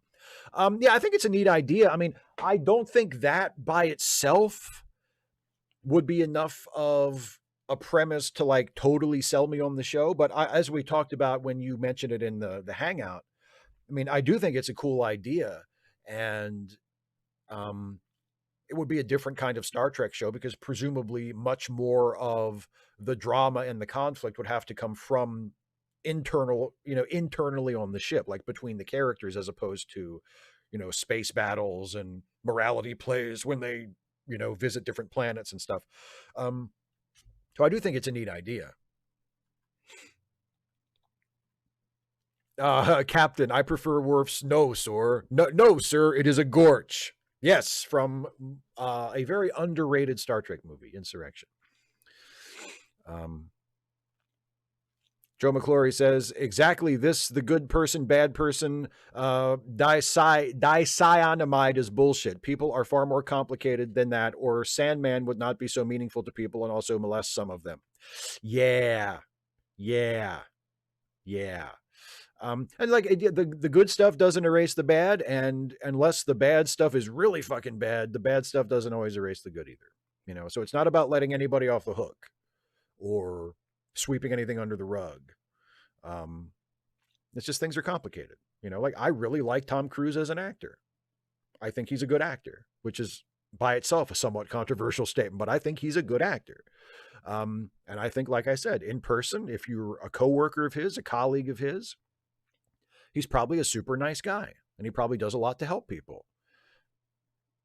But that Scientology thing, like, you can't just ignore that. And like we've said, he's not just a member. 255 AD says, Mama Frantini's pizza doesn't exist. What kind of a person would lie about a non-existent pizza brand? Nicely done. Nicely done. Okay, a couple of super chats here. Here's one from Kirok. Thank you very much. Curious, do you think Unnatural Selection is a cross between Miri and the Deadly Years? Kind of like Naked Now and Naked Time. Agree, disagree? I disagree. I do not think that Unnatural Selection is to the Deadly Years as Naked Now is to Naked Time. Someone left a comment on it and they said, this is basically just a remake of the Deadly Years. No, it's not. I'm not, as I say in the review, I'm not arguing that Unnatural Selection is like a masterpiece of an episode or anything. I don't think it's a bad episode, but I wouldn't say it's like one of the top tier TNG episodes. But no, it is not a remake of the Deadly Years, even though the problem is the same. And even though the conceit of, characters are growing rapidly older, like, even though that's the same, the actual plot and story between those two episodes is very different. So it is in no way a remake or a retread of the Deadly Years. Whereas, like, I mean, the Naked Now and the Naked Time it's not just the same problem. It's the same problem, and events proceed pretty much the same in the latter as they do in the former. The Deadly Years and Unnatural Selection are much, much different. Another super chat from Vekrix, thank you very much, says there's an episode called Vox Sola in Enterprise, where the crew meets a race called the Cretaceans, in which they're offended by eating in front of each other. I'm pretty much like that. Are you? No, I don't have a problem with people eating in front of me as long as they're polite about it. Like, I don't like people who are like loud chewers. I don't like to see or hear people's food when they're eating it. But as long as they've got some fucking manners, I don't have a problem with people eating in front of me. But I mean, if they're going to be fucking pigs about it, then that's a different story. Kirak says, also, why was Gene more successful on TOS than TNG? Was he? Was he more successful? I mean, how are we judging success? 255 AD also says, with regard to Jonathan Joss, are you surprised Mike Judge actually thought to get a Native American to voice his Native American character? That wasn't expected in 1997. It's definitely an exception. I mean, there was not nearly that much of that kind of awareness and sensitivity back then as there is today. But I mean, it doesn't surprise me that it's Mike Judge. I mean, I'm not saying Mike Judge is like some kind of fucking saint or anything, but he has always seemed a little bit more aware of those things than other contemporaries, of a similar, working in a similar genre. I'm not going to say that like he's never done anything problematic or he's always been like way ahead of his time as far as being inclusive and progressive. I don't think that's the case, but the fact that Mike Judge thought of that when maybe most other people didn't, that doesn't really surprise me. Florian Gunzer says, I noticed there is a Schmankerlstube in Hagerstown. Yes, and you know what? I've never eaten there. It's been there for a while. It's one of our finer, fancier restaurants in Hagerstown. I haven't avoided it, but I've never been there. So, I don't know. Maybe it's a little too fancy for me. But yes, it's a very popular spot. It's a very high-class joint in Hagerstown, the Schmankerlstube.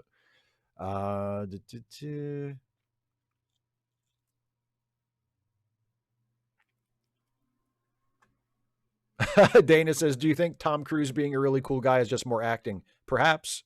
225 AD says, maybe Worf thought they were trying to sneak someone off the colony. Yeah, maybe. I think Worf just needs to calm down. I mean, I think Worf's just a little paranoid. he's one of those people who just, especially like early on in TNG when everybody was, especially Worf, was just he was a little more excitable, and I feel like Worf was just one of those people who he felt like the job of the security officer was to always expect that everybody was going to try to screw you over at any moment. And so any hint of a screwing over was something that needed to be attacked right away, you know? Um,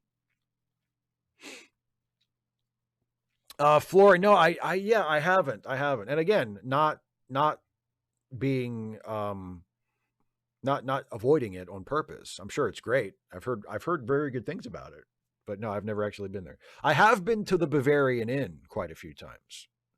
Um, but I've never been to the Schmankelstube. Oh, John Burns says first or second degree murder in Texas, both the death penalty applied, or would you prefer life in prison for the murderer of Jonathan Joss? I mean, I'm against the death penalty in principle, but this is a case where, like, if he does get the death penalty, it's not like I'm going to cry about it. Like, I'm not going to be holding up signs outside the prison protesting if the guy who fucking hate crimed Jonathan Joss to death gets the chair or whatever they do in Texas now, drawn and quartering. I don't know what the fuck they do in Texas. It's not going to break my heart, but in principle, I'm not in favor of the death penalty.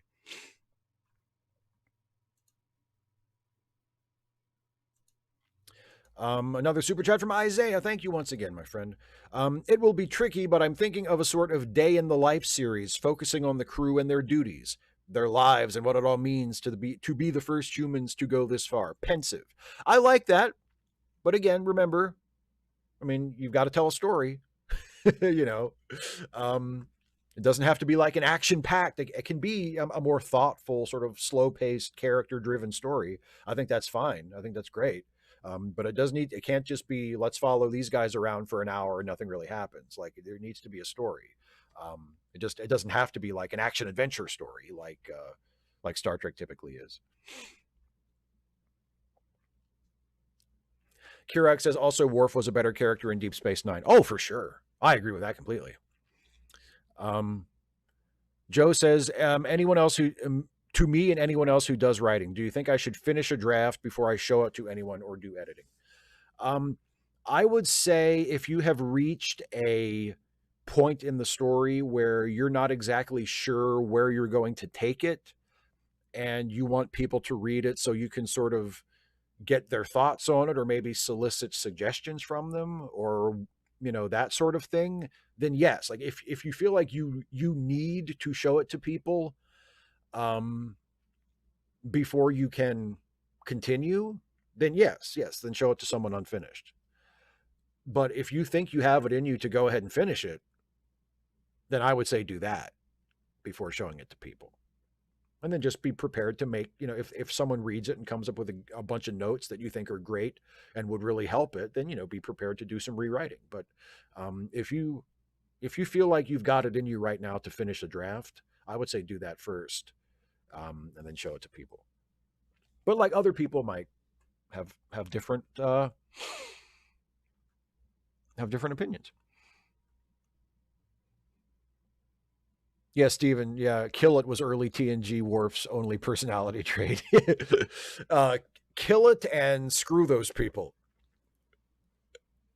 And we got both of those in Unnatural Selection because, you know, when they beam in the adult 12-year-old paging Dr. Neelix, and that's fucked up. That's not fair. But when they beam in the adult 12-year-old and Worf goes, "It's a trick." Like that's sort of his kill it instinct. And then earlier when they're having the meeting and they're trying to decide, like, should we help the genetically engineered children that the doctor on this research facility is worried about? Like, should we be doing something about this? And Worf was the first one to be like, fuck them. They're too dangerous. They could be contagious. Fuck them. Fuck them. Fuck them. That's, you want my advice? You want my opinion as Chief of Security, Captain Picard? Let them die. That was that was part of Worf's personality too. And may I say, was delightful. John Burns, what was his name again? The guy who killed him? I have no idea. Geek, you are right. Worf constantly forgets he has a son. And again, I find that absolutely charming about Worf. The fact that he is such a hilariously neglectful father is because we're not talking about real people. Like, if it was a real situation, it's different, but they're characters in a story. And the fact that Worf is such an outrageously and consistently neglectful father is just fucking hilarious to me.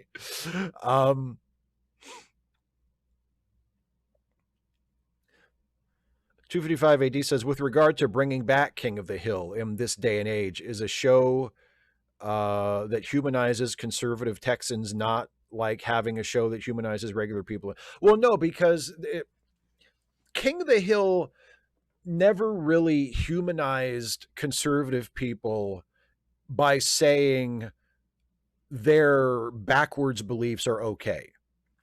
There were a lot of King of the Hill episodes that involved Hank learning to be more open-minded or confronting something that he instinctively didn't like, but then learned to appreciate it or learned to at least not be afraid of it. I think that is a way of humanizing conservatives that is, they're not just saying, well, Hank is very small-minded and bigoted, and that's okay. We should be more understanding of that. That wasn't King of the Hill. The way All in the Family did it with Archie Bunker, they also humanized Archie as a conservative and as a far more reactionary and conspiracy-minded and prejudiced conservative than Hank Hill was. But the way they humanized Archie was they said, yes, there's a human being under there. Yes, he has feelings. He cares about things. He cares about his family. There's a certain sincerity to him, but his political beliefs are bullshit. Like, All in the Family made sure that was made very clear. That for Archie, Archie is a human being. We should look at him as a human being. We should have a certain amount of empathy for him. But his politics are something that we should be laughing at because they are ridiculous. They are not okay.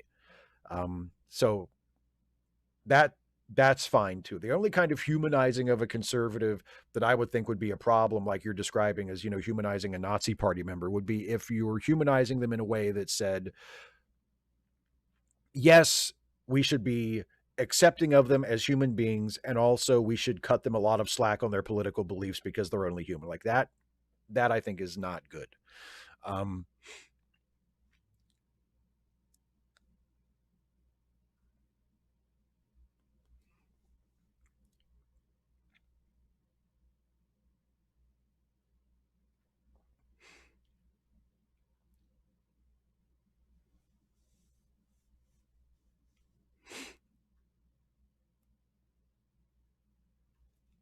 Yeah, CMAC, neglectful, and no one gives him shit about it except Alexander.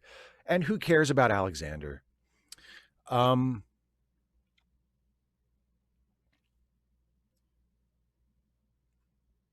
Darth Eddie, the fact that Alexander isn't even momentarily referenced when Worf rattles off his titles and career to Raffi and Picard is just hilarious. Yeah, I think I've mentioned it before online, and I know the guy who posts on social media as Captain Edward Jellicoe, who does like Star Trek memes, actually did me a great honor by incorporating this joke into one of his meme comic things that he does, because I said it would have been a really funny joke in season 3 of Picard when all the TNG cast finally gets back together and Riker sees Worf for the first time and he says, Mr. Worf, it's good to see you. I just want to tell you I'm so sorry that I couldn't make it to Alexander's funeral. And Worf responds with, who? So you have the 1-2 punch of, fuck it, we just killed Alexander off screen. Who fucking cares? And then follow that right up with, oh, Worf doesn't care either. Worf doesn't even know who the fuck Riker's talking about.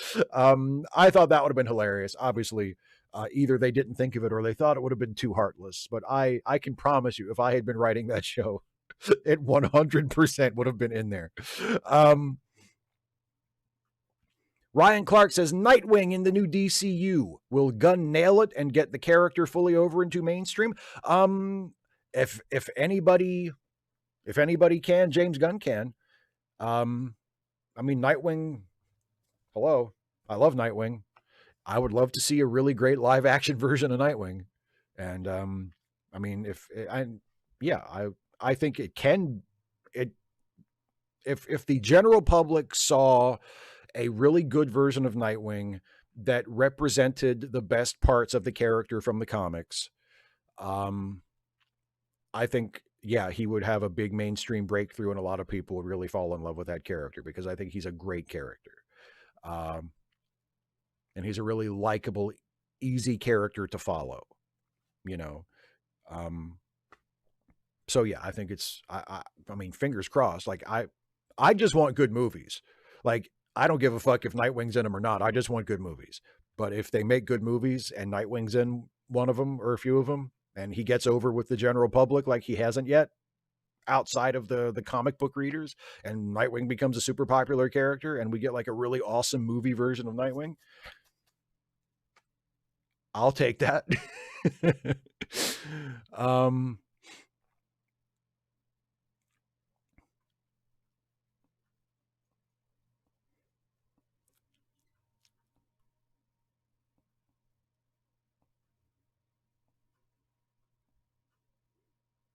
Let me see. I'm going to get a few more questions from the chat, and then we'll wrap things up. I'm going a little bit longer because I took a little longer answering the patron and member questions. No, the Darth Eddie, even Terry Metalis couldn't be bothered to name drop Alexander. Ponder that for a second. Yeah, that's a real insult. If it were possible to insult fictional characters, that's the greatest insult. That you were a Star Trek canon reference that even Terry Metalis didn't make in his fucking toy box of a Star Trek season, where literally all he did was make gratuitous fucking canon references. And the son of one of the main characters doesn't even get mentioned because fuck him.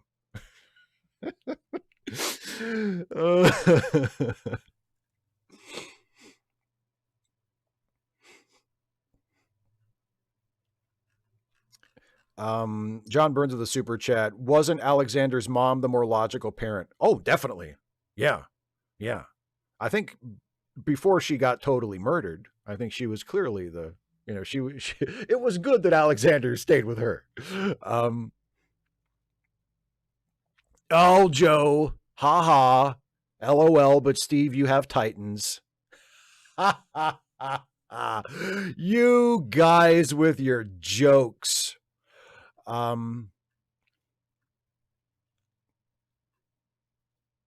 Yeah. That's for people who don't know. I got through the first 2 seasons of Titans and I tapped out. I said, I can't watch this anymore. I keep waiting for this to get good, and it just never gets good. The first 2 seasons of Titans, and I know they did they did 2 more. Did they do 2 more seasons? I haven't watched it.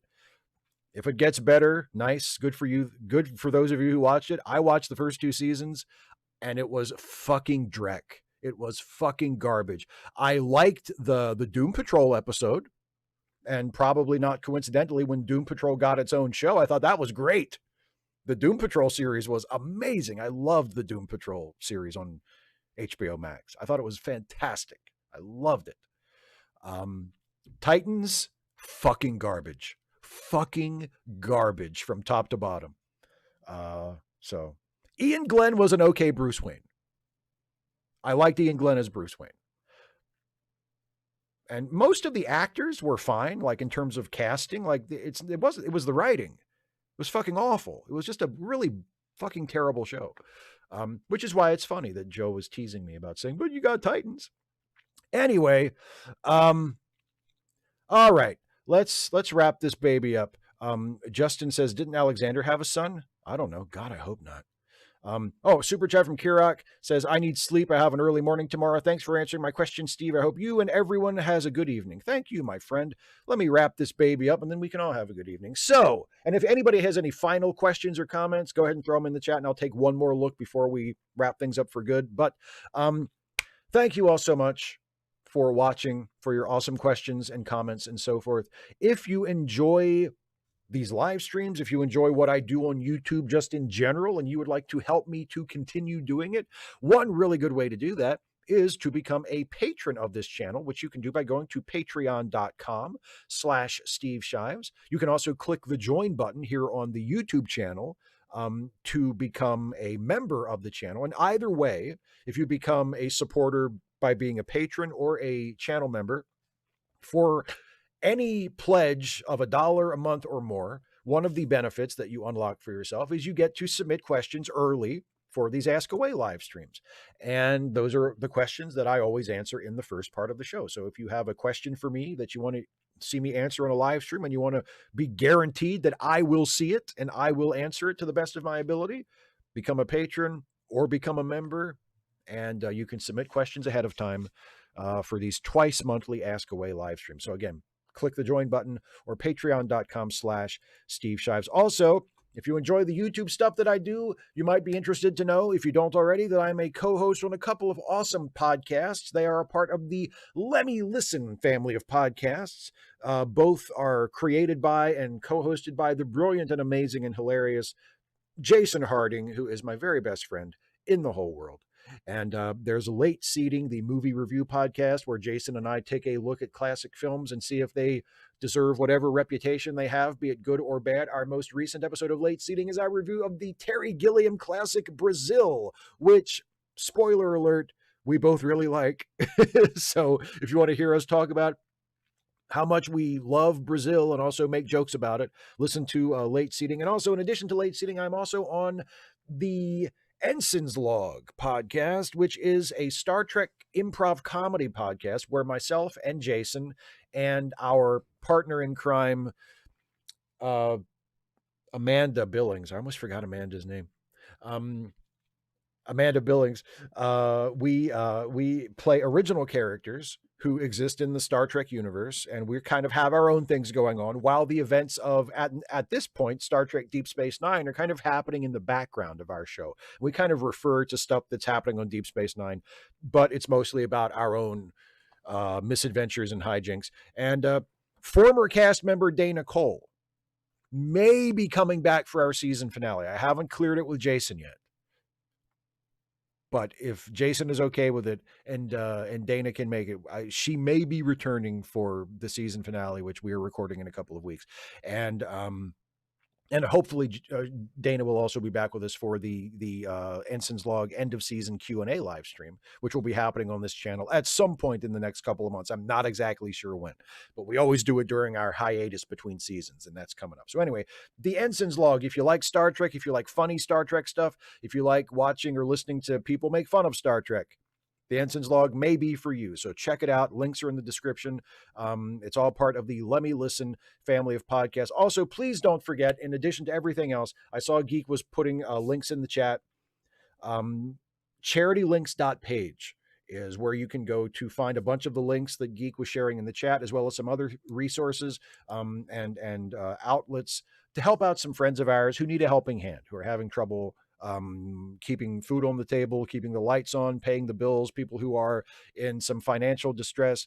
If you can afford to help out somebody, if you have a few bucks left over and you would like to put them toward a good cause, please consider helping out some of our friends and going to charitylinks.page or making use of some of these specific links that our friend Some Random Geek has shared in the live chat. Now, right before I close up shop, let's take a look at see what some of the final questions are. There's one more super chat in here from Buddy Aces.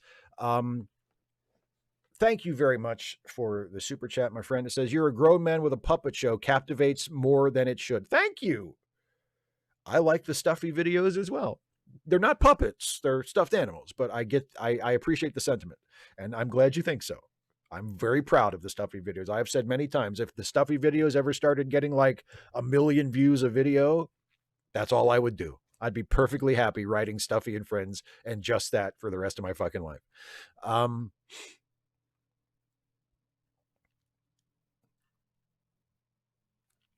Oh, Geek says you and Jason should do the Adventures of Baron Munchausen. We've done that. We did the Adventures of Baron Munchausen.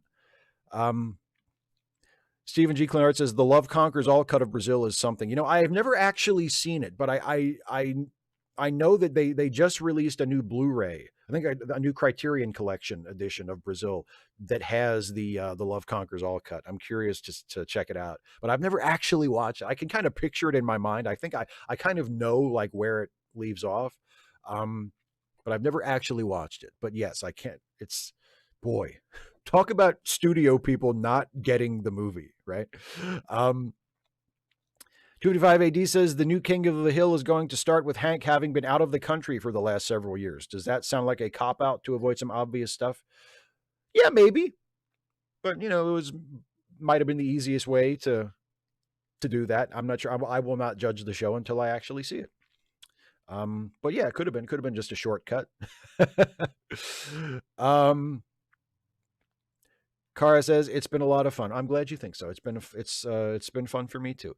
GDEM says, or GDEM says, will we get some more best Batman ever videos? Just found your page a few days ago. I've been on a marathon. Yes, of course. Yes, I don't know exactly when, but there will be more best Batman ever and more best Superman ever coming up in the future. Neither one of those is remotely over. I plan to do many, many more of those. So yes, I can't say exactly. Probably not before too much longer. I think I want to do another Superman one next month because the movie's coming out. I might do a Batman one between now and then. I'm not exactly sure, but there will definitely be more of those. Yes, absolutely. All right, I believe that's it. I think we'll call it there. Thank you all so much for hanging out with me. Again, thanks for all the awesome questions and comments. Thanks for the support, whether you are a patron or a member, or you threw in a super chat tonight, which I really, really, really appreciate all of you, all of your generosity and all of your support. And just those of you who watched and hung out and talked. That counts too. That's support as well. So thank you all so much for your support and your attention and for just being a cool audience and a cool group of people. I will see you next time, whenever that is. Until then, have a good night, have a good weekend, and take care, everybody.